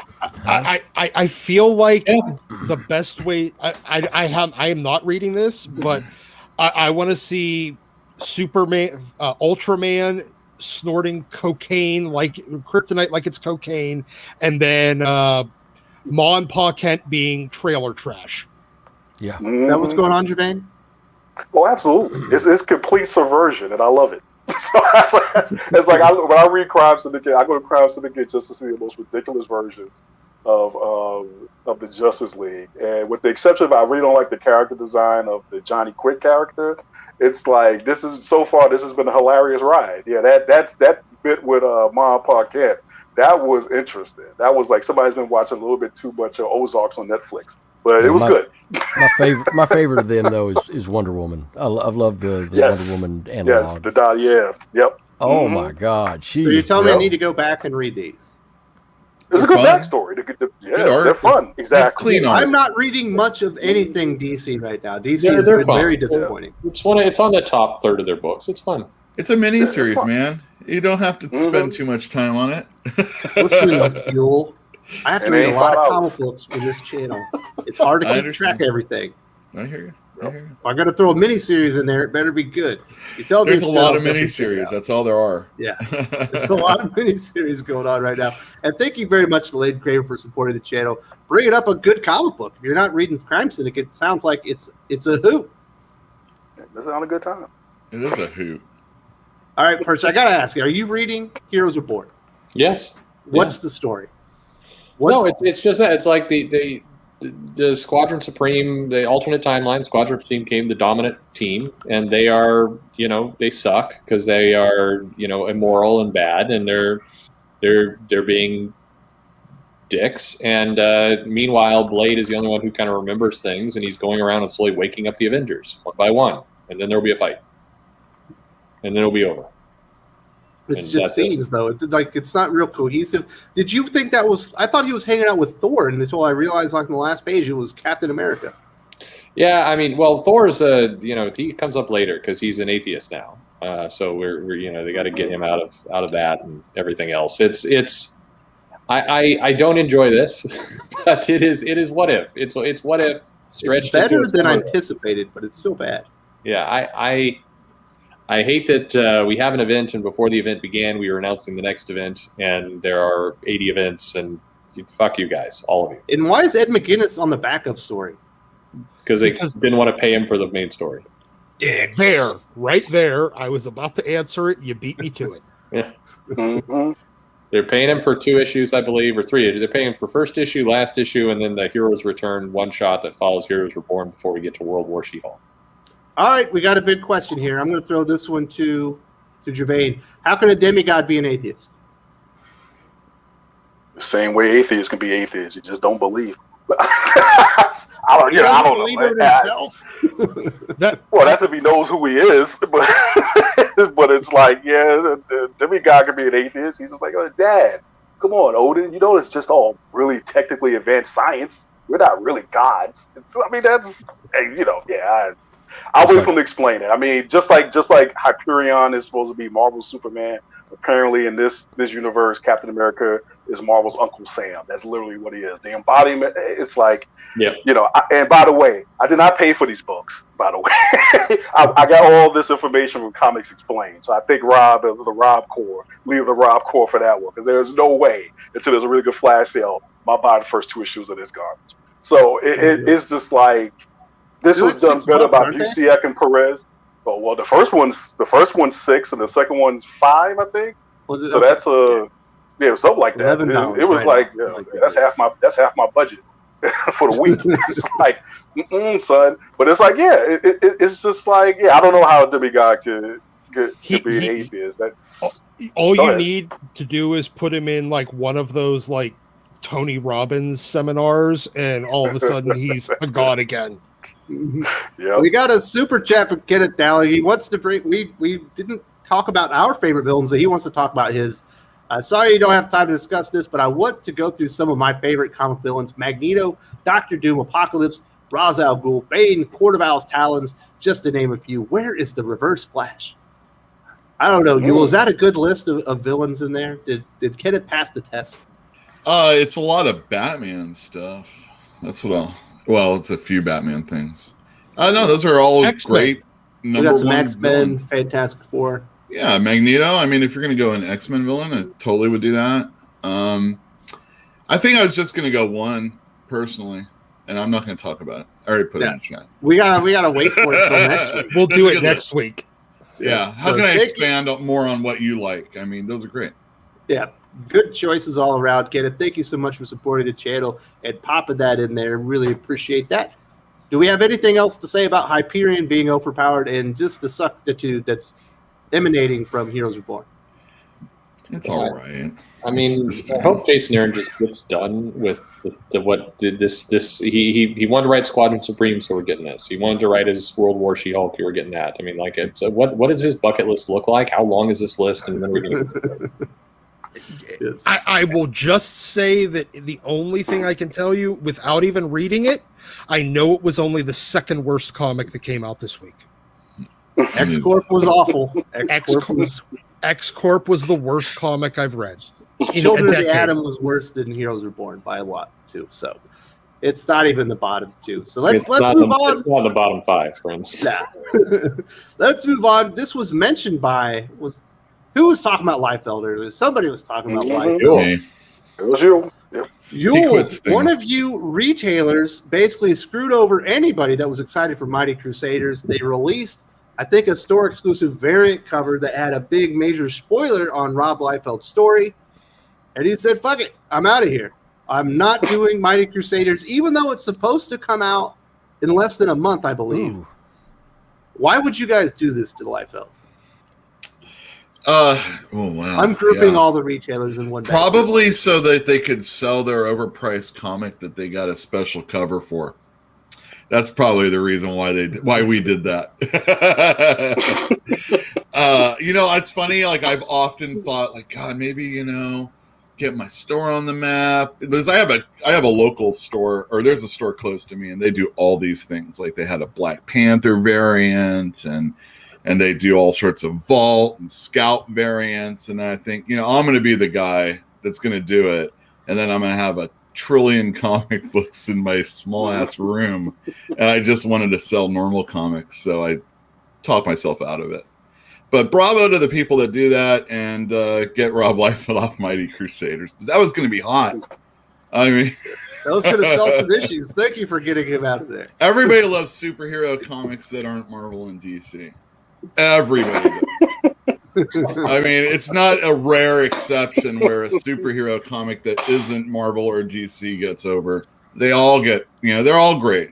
I mean, everything Jay Faber has ever written is the noble causes, greatest comic book superhero of all time. And everybody knows it. And, oh, no, they don't.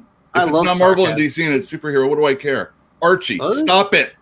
There you go. We've got a super chat that's piggybacking off on a point here from Michael Johnson Kerr. Thank you so much for supporting the channel. What's a bigger issue in comics? Getting and training new talent or maintaining old talent? Piggybacking off the Ed McGuinness point. Shrein, what's the bigger issue? Is it getting and developing the new talent or keeping the old talent happy and ready to keep going? I mean, I think it's both. Yeah, I know.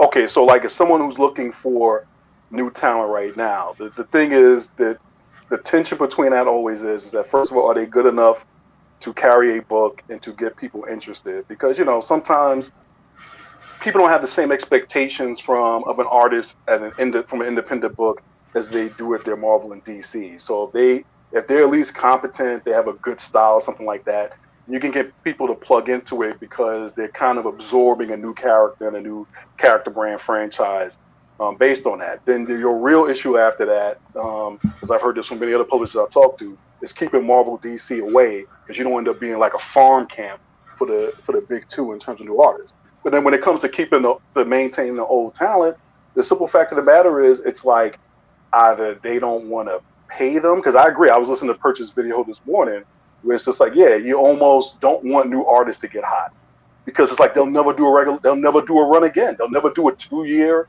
3-year run again. It's just like backup issues, 5-page stories or covers, which is either it's a cost issue. I'm assuming at this point it's a cost issue. It's just they don't want to pay them the money that they're commanding, even though they know they're going to bring in the sales they do. So somebody, please explain that one to me.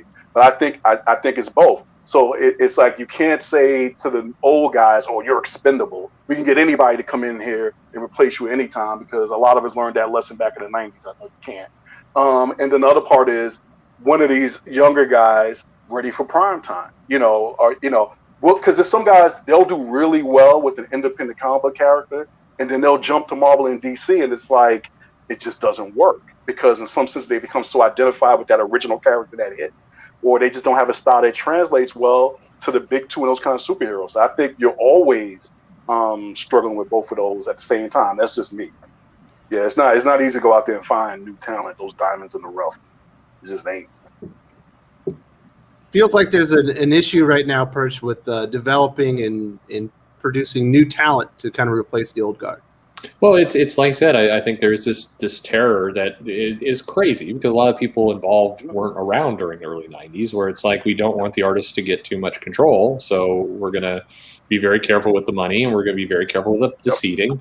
And it is self-destructive, but I mean, in a weird way, it loops back to the race swapping and other stuff with characters. There's this belief that the property itself is enough, that the creators, the writer, the artist, it doesn't really matter. Superman will sell. Batman will sell. You put anybody on Batman, it will sell. It doesn't matter. And there is a tiny bit of truth to that, but there are limits. And if you keep doing this, it's subtractive over time. And I think we're seeing that in the sales and the numbers. It's why you do see a slow deterioration. It's why you do see a real struggle with new characters getting over. It's like you can't just have the brand, this belief that you can swap anyone you want, creative team or character into that brand, and it'll be fine. It doesn't work. You do need to build up that talent and take that risk that, if you don't treat your person well, they will leave.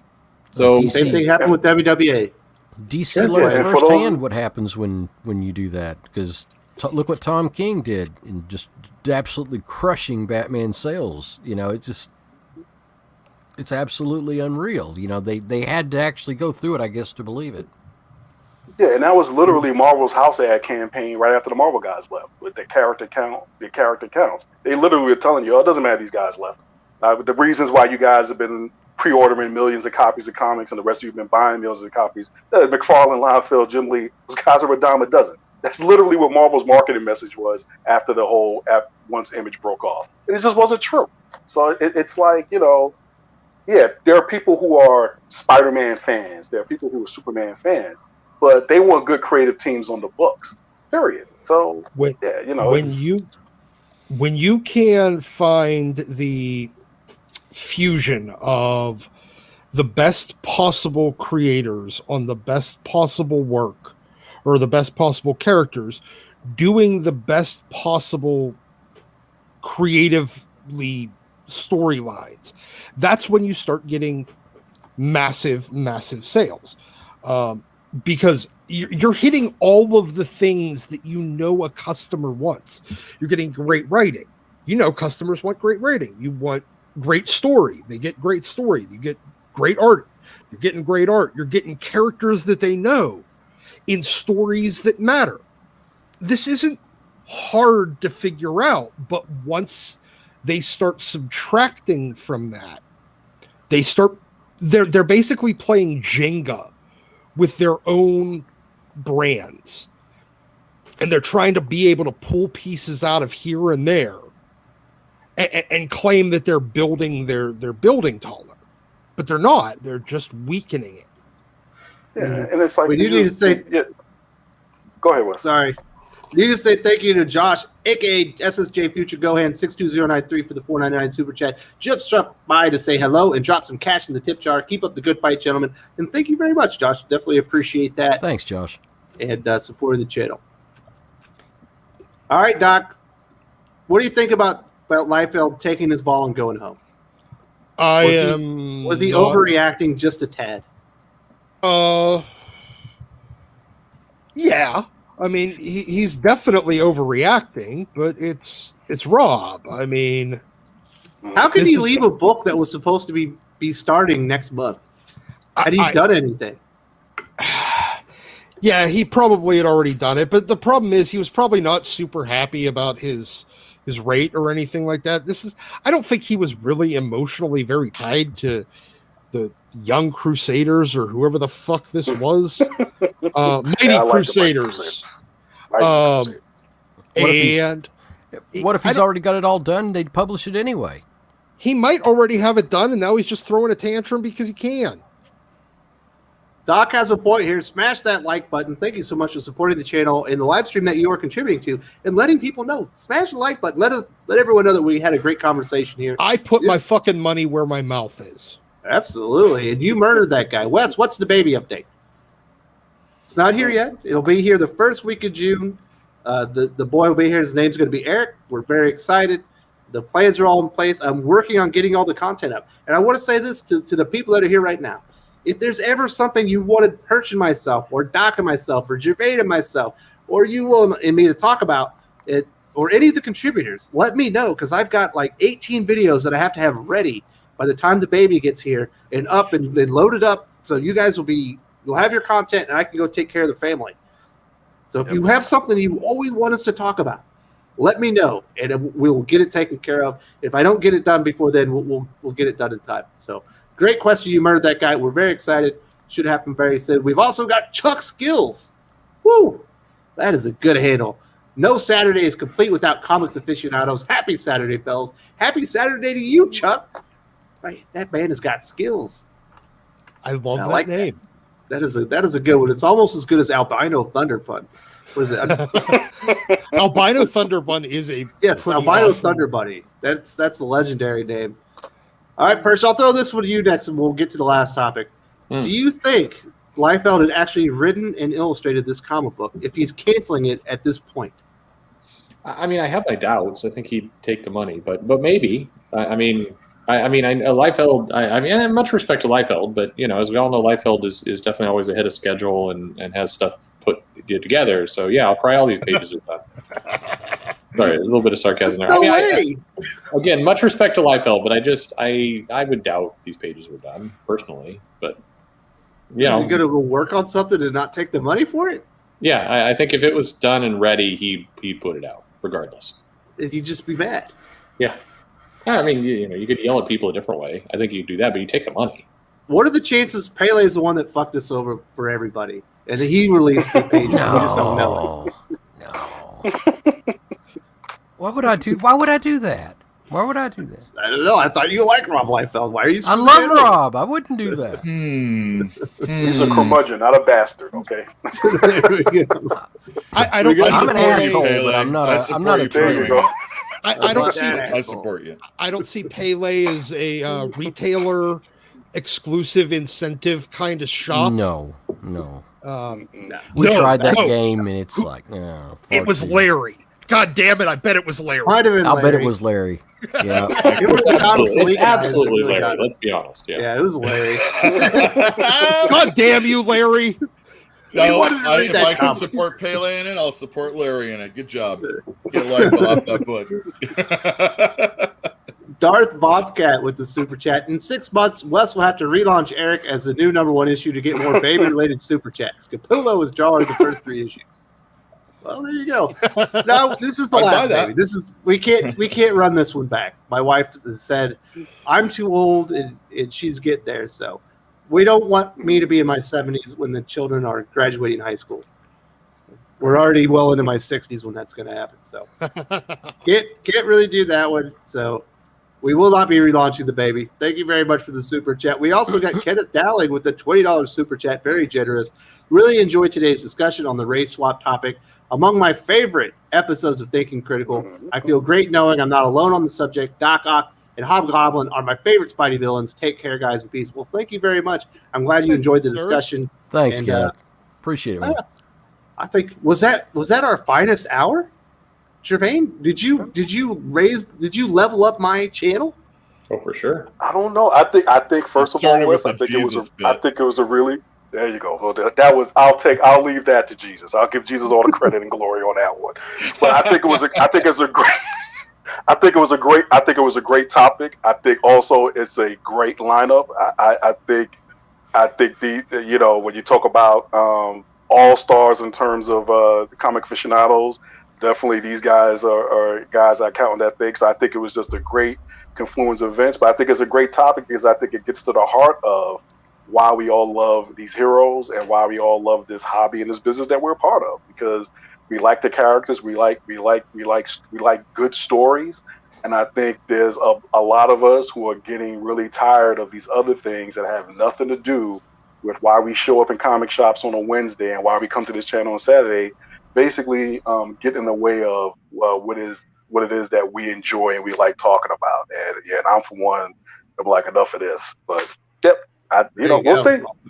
Thank you, Kenneth, and definitely thank you to all the panel. Like Gervain said, it was a team effort. Besides yours truly, I was just sitting here admiring the wonderful words and the conversation. We've also got Wolfstein.3D with a €549 super chat. If Pele is able to sabotage artists for them to leave the industry, can I send him a short list of the next target? Oh man, if I could do that, I would have already started. By God, there's several of them out there that I'm just taking shots at. They have to be. They have to have the thick skin of a Rob Liefeld, though.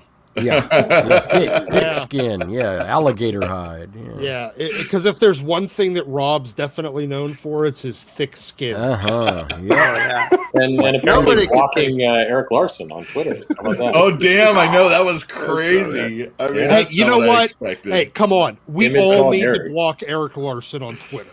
No kidding. I'm We've pretty also sure what he posts could probably, if you look at it, you might go to jail.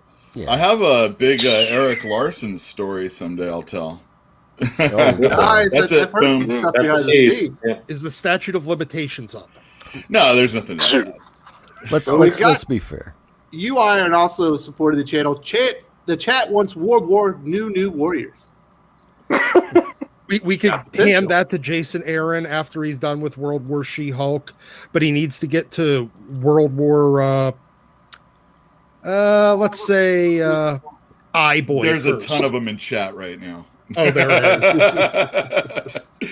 We are getting that new Warriors book. Mark my words. I saw some information this week. We are definitely going to get that book before it's over. Beautiful. I can't My believe channel we're needs actually it. going to fucking print that. Yes, we are. We are absolutely Nice. getting it. Mark my words. We've also got Brian with the A.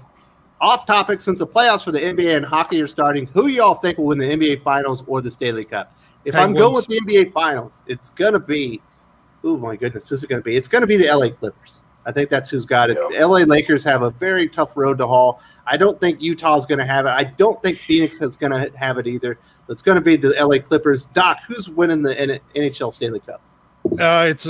For me, it's either the Pens or the Golden Knights. So it'll be the Golden Knights. I got you. Hey, Pens at least have 5 already. Pens ain't got no shot. No shot. Pens won their damn division. Well, it's not exactly the league there, Doc. They're like the 3rd best team in the league.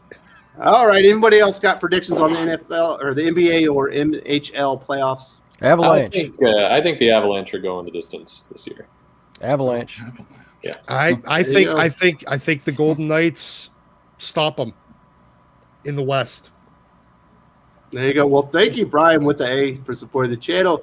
Get a little sports talk. We don't get to do that very often here on the channel. I think we've talked about Liefeld leaving the Mighty Crusaders enough, right?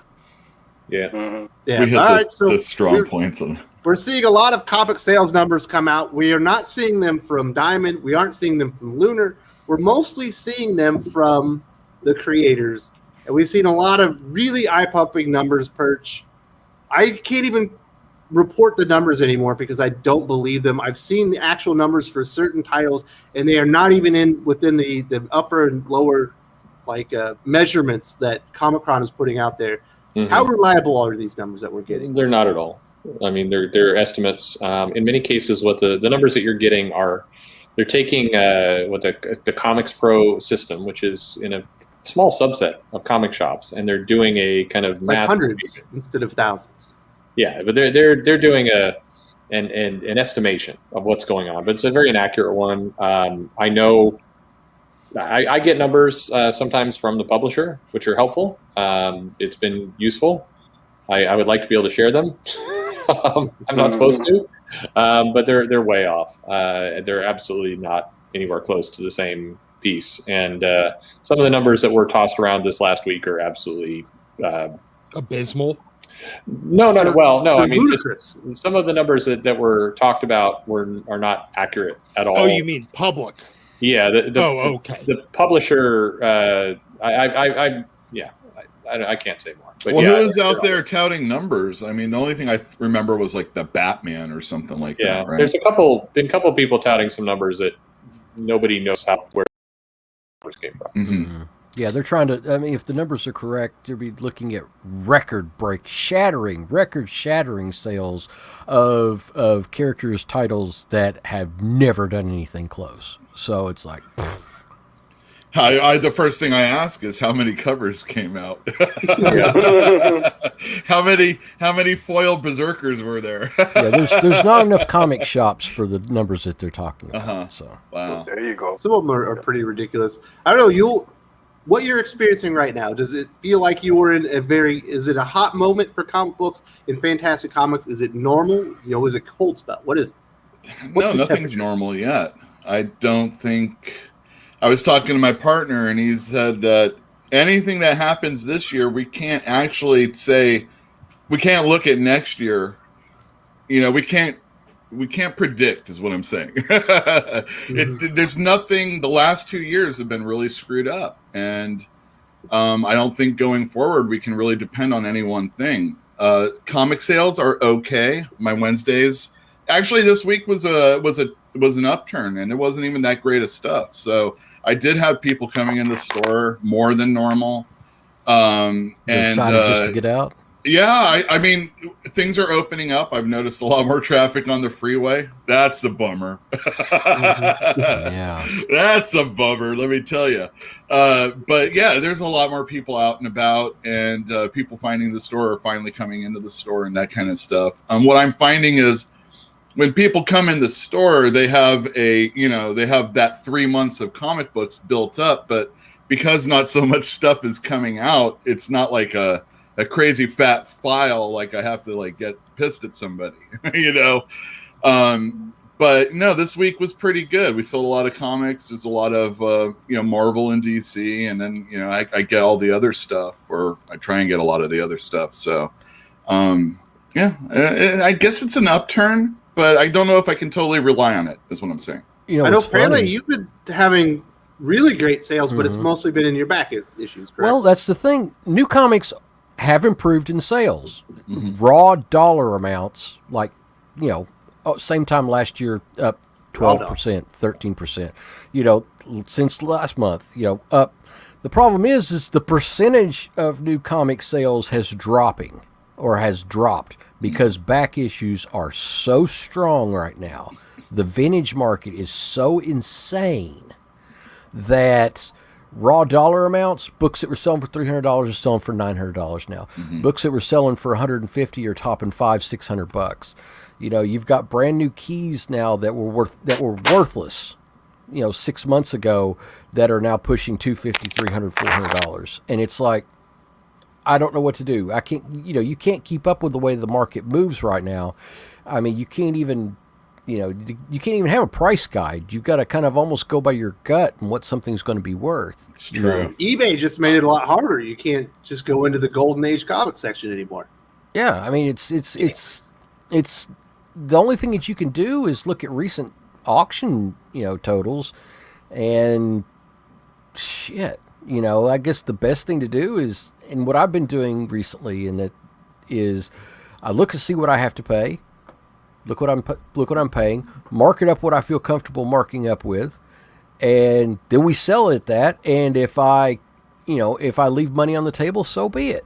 You know, I can't just stay up with the number one, you know, this is the dollar that's going for right now. I just can't do that. One, it's going to piss off my customers because they're saying, you're wanting me to pay all-time highs. And two, I just don't think it's right. You know, it feels slimy, it feels scummy, and, you know, I like making money. God knows I do. I'm a capitalist by heart, you know, but at the same time, you know, I can make a good profit without gouging people. And it's just, I feel better that way.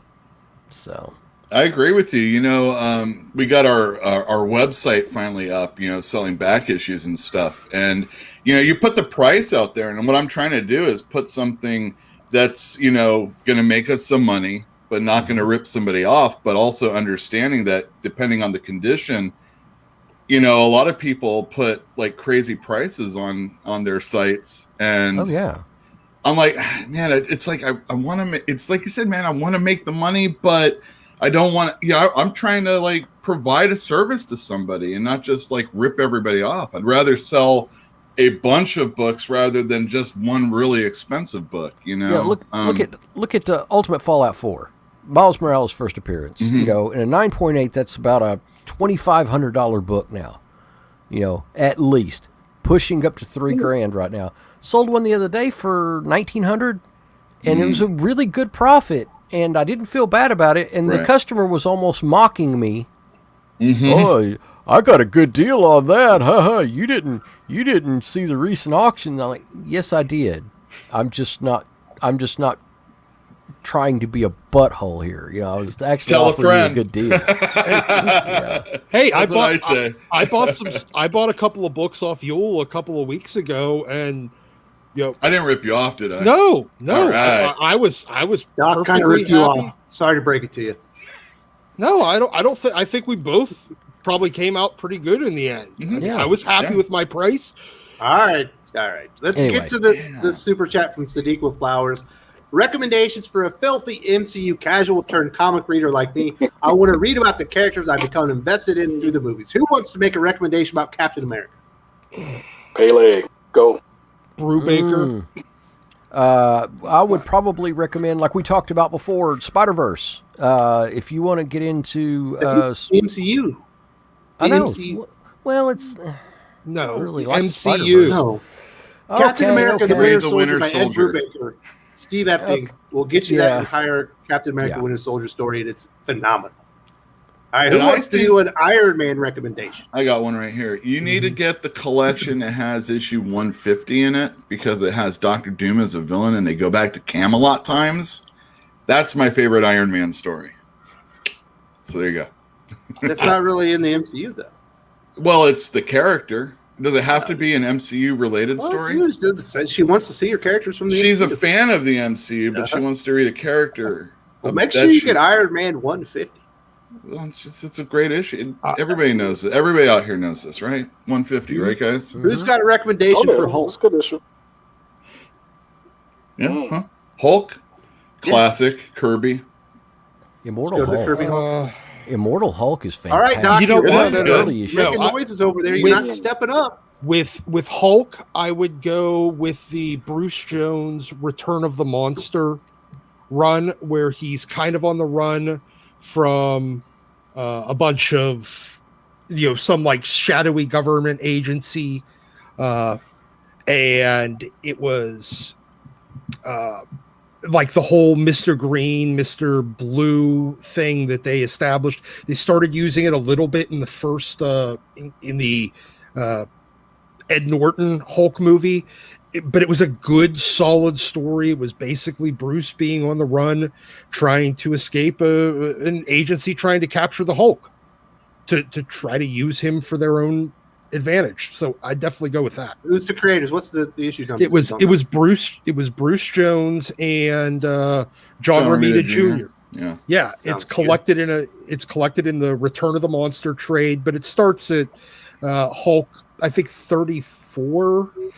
That was like Hulk Volume 2, number 34. All right, who haven't we covered yet? We haven't covered Black Panther. Anybody have recommendations for Black Panther? The Christopher Priest. Well, definitely, yeah. Numero uno, Christopher Priest. Mm-hmm. And Thor. Yeah. What recommendations for Thor? Oh, Walt Simonson. Walt Simonson. Yep. Yeah, God, that's easy. Get the masterwork, Thor, Walt Simonson. But but if you want the originals for some of those, you're gonna pay a heavy premium for them. But if they have you a just want to read, just get the collection. Just get the collection. Yeah. The masterworks. What about Black Widow? Is there an origin story that she should be going back for Black Widow if she likes that character? That Marvel Fanfare was really good. Marvel Fanfare good. Number 11 and 12. I'd probably do some of those Rucka ones, though, because they're dealing with all the different Black Widows from the Red Room, and I think the movie's going to do that also. Mm-hmm. So there you go. The last character we'll do? What about Hawkeye? We're not going Fractions Hawkeye, right? I'm only going Fractions Hawkeye. Oh, come on! That's the only one that's good. What are you talking about? It's got Pizza Dog. No, go do some old Avengers West Coast. Yeah. Old West Coast Avengers 1. Start there from 1987. Nothing with Bob Hall is ever going to be a top for me. Just to let you know. It's a good read, though. Well, thank you so much, Sadiqa, for joining us, contributing to the channel. I hope we have some good recommendations. I'm certain that you got some in the comments. And if you like Carol, the Brian Reed Miss Marvel series, from the mid 2000s was really, really good. I mean, fuck her as Captain Marvel. Wait. She's someone likes Carol? No, I like the Brian Reed run. 1970s Carol Danvers too. Yeah.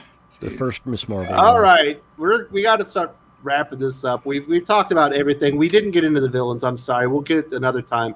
But we do have some comic book recommendations. Perch, I'm sure you read a good comic book here or there this week. Is there anything that you're recommending for the viewers? I mean, it was a rough week. It was a really rough week. I enjoyed. I got this Legion of Superheroes 5 years later omnibus that I was really, really happy with. But regardless of that, the American Vampire is still trucking around. I think that's a good series. If you like that kind of that story, it's been pretty solid. I'm enjoying Geiger, even though it's somewhat shallow. I still like it. Justice League Last Ride was quite good. Like you, I did like the twist in Fantastic Four. It's painful to walk through the rest of it, but that was. I like the Spider-Man's Spider Shadow is a pretty decent. Feels like What If back in the day. It's not perfect, but it's decent. I think that's pretty good. It feels like I'm forgetting something, but those are all decent. Oh, Ice Cream Man was out this week, and that's a fun book. Old School Comics is saying his picks: Hulk 336 and 337, guest star X Factor, current James Bond Agent of Spectre, Geiger in Radiant Black, sports pick St. Louis Cardinals. There you go. Thank you very much, Old School Comics. I don't think Uel, they what- are in the NHL or the NBA playoffs. He's a baseball fan. That's fine. Plus, my dad's team is the Cardinals, so that's all good stuff. What are you recommending this week? All right. I'm going to say Time Before Time by Declan Shalvey and some other dude. Oh, sorry, buddy. I'll say less now. America Chavez. I read the second issue. That was pretty good. It was pretty good. I like the art, too. And I want to talk about some Jay Faber comics since I was slamming him earlier. Noble Causes is great if you can get one of those black and white phone books that they put out. It's excellent, especially if you like family drama within superheroes. It's excellent. And also his Dynamo 5, both Image Comics. Dynamo 5 is about a superhero that dies, and you find out he sired like 5 illegitimate kids, and they all have a portion of his powers. And they get brought together by dude's ex-wife, or widow, I should say. And Dynamo 5 is really good also. So those are my recommendations. Man, Decepticon King has a fabulous avatar, and he's been listening to us all morning while working on a roof. Well, stay safe. I hope you're not using a harness because Don't fall off the roof. Don't fall off the roof. You'll be all right. Don't take a union break while you're on the roof. It turned out very bad for my uncle. Let's just put it that way. And, great. That's a damn good avatar. I need that to be on my channel. I had a friend years ago that on New Year's Day, after drinking from 9 o'clock until about 10 o'clock the following morning, he gets up. I find him, and he's like, all right, I got to go put a roof on a house, and left. He promptly walked outside, got hit by a car, got up, walked to his car, drove through bushes to get out of a parking lot because he couldn't find the exit, and he only fell off the roof once. So, wow. Okay. All right, Doc, what are your recommendations? Let's keep it going. I read one comic this week, and it ruined my day so badly I haven't read a single comic since. Best comic you read all week was X-Corp, folks. That's the one. It was X-Corp because it was the only thing, and it literally ruined my day. It's ruined my week. It is the worst comic I've ever read. Not ever read. It might be actually up there with the worst comic I've ever read. So I recommend you keeping that money in your pocket and not buying it ever, or even consider. Don't even look at it. It might give it it might give it a dime. Just don't look. It'll give your other comics like some type of cancer. Yeah, basically. It'll cause your other comics to start rotting in the shelves. So don't do that. It's like comic herpes. So I recommend though going out and buying back issues of, especially after this past week with J. Scott Campbell, going and buying Amazing Spider-Man 601, 606, and 607. They're gorgeous covers, and the stories are actually pretty good. Joe Kelly, right? Yeah, they are Joe Kelly. All right, Gervain, what are you recommending this week? Well, I'm definitely going to piggyback with Uel about Dynamo 5. I like that series a lot. I thought it was a real interesting concept. I'm sure if anybody's listening to this from Amazon Prime, especially with the way Invincible's going, it might be a good. I think all of his stuff would be good for that, actually. Yeah. Mm-hmm. And then I'm with Perch on this one. This was a rough week, bro. For me, it was just Mighty Morphin number 7. And if you haven't checked out 7 Secrets, I got the latest issue and a bunch of those. I'm actually enjoying that a lot too. So 7 Secrets number 8, and I think you can still find most of that run on the racks now. So I would definitely recommend picking up the rest of them. It's good stuff. Boom is doing a lot of good stuff. You murdered that guy. It's saying check out The Many Deaths of Layla Starr by Ram B. Very promising start. Highly Absolutely. agree. Mm-hmm. Yeah. Yep. That one came out last week, and we definitely support Ram V here on the channel. And thank you very much for supporting my channel. You murdered that guy all the way up from the great north in Canada. Word. Who else we got? Pele, have you recommended? What do you recommend at the shop? What was the pick of the week? I'm going to recommend Challenge the Super Sons number 2 because I love me some Super Sons, and that was kind of like a palate cleanser. Nottingham number 3. Oh my God, love that comic, and just get it. It's really great. And Chasing the Dragon number 3, which is I love me some fantasy. in my comics, and that series has just been great, and I've really enjoyed it. It's by Heavy Metal. They've been doing a really good job since they started publishing comics, and I enjoyed it a lot. So those are the only three that I read this week that I would actually consider anybody spend money for. So Gervain's old boss, Joe Illage, is the man in charge of Heavy Metal right now, and they are putting it in bosses on comic book stories at the moment, and they're doing a good job. So good recommendations. If you came to this conversation late and you didn't get the first hour, when you're done with this, go and replay this and check out that first hour. That was a must-see YouTube right there as far as a really good discussion on gender and race swapping. My only recommendation, you guys covered most of the stuff that I was going to recommend. I'll recommend Joker #3. I think the art's really good. It does meander a little bit, but it's going some places that seem like they're going to be pretty fun and interesting as far as at the end, Jim Gordon has found Joker. Not going to tell you exactly what happens, but I think Joker's going some places, and it's one of the better Batman-related stories going on right now. Thank you so much to everybody. Thanks for the panel. Great discussion today, and we will see you here next week on the Comics Aficionados. And tomorrow there will be a live stream starting at noon Eastern talking about Comic Book Writing 101, and we're going to be talking about how best to utilize the comic book medium itself. And I think if you're a prospective writer, you'll definitely want to check that out. Thank you, everybody. Thank you. Peace. Wash your ass.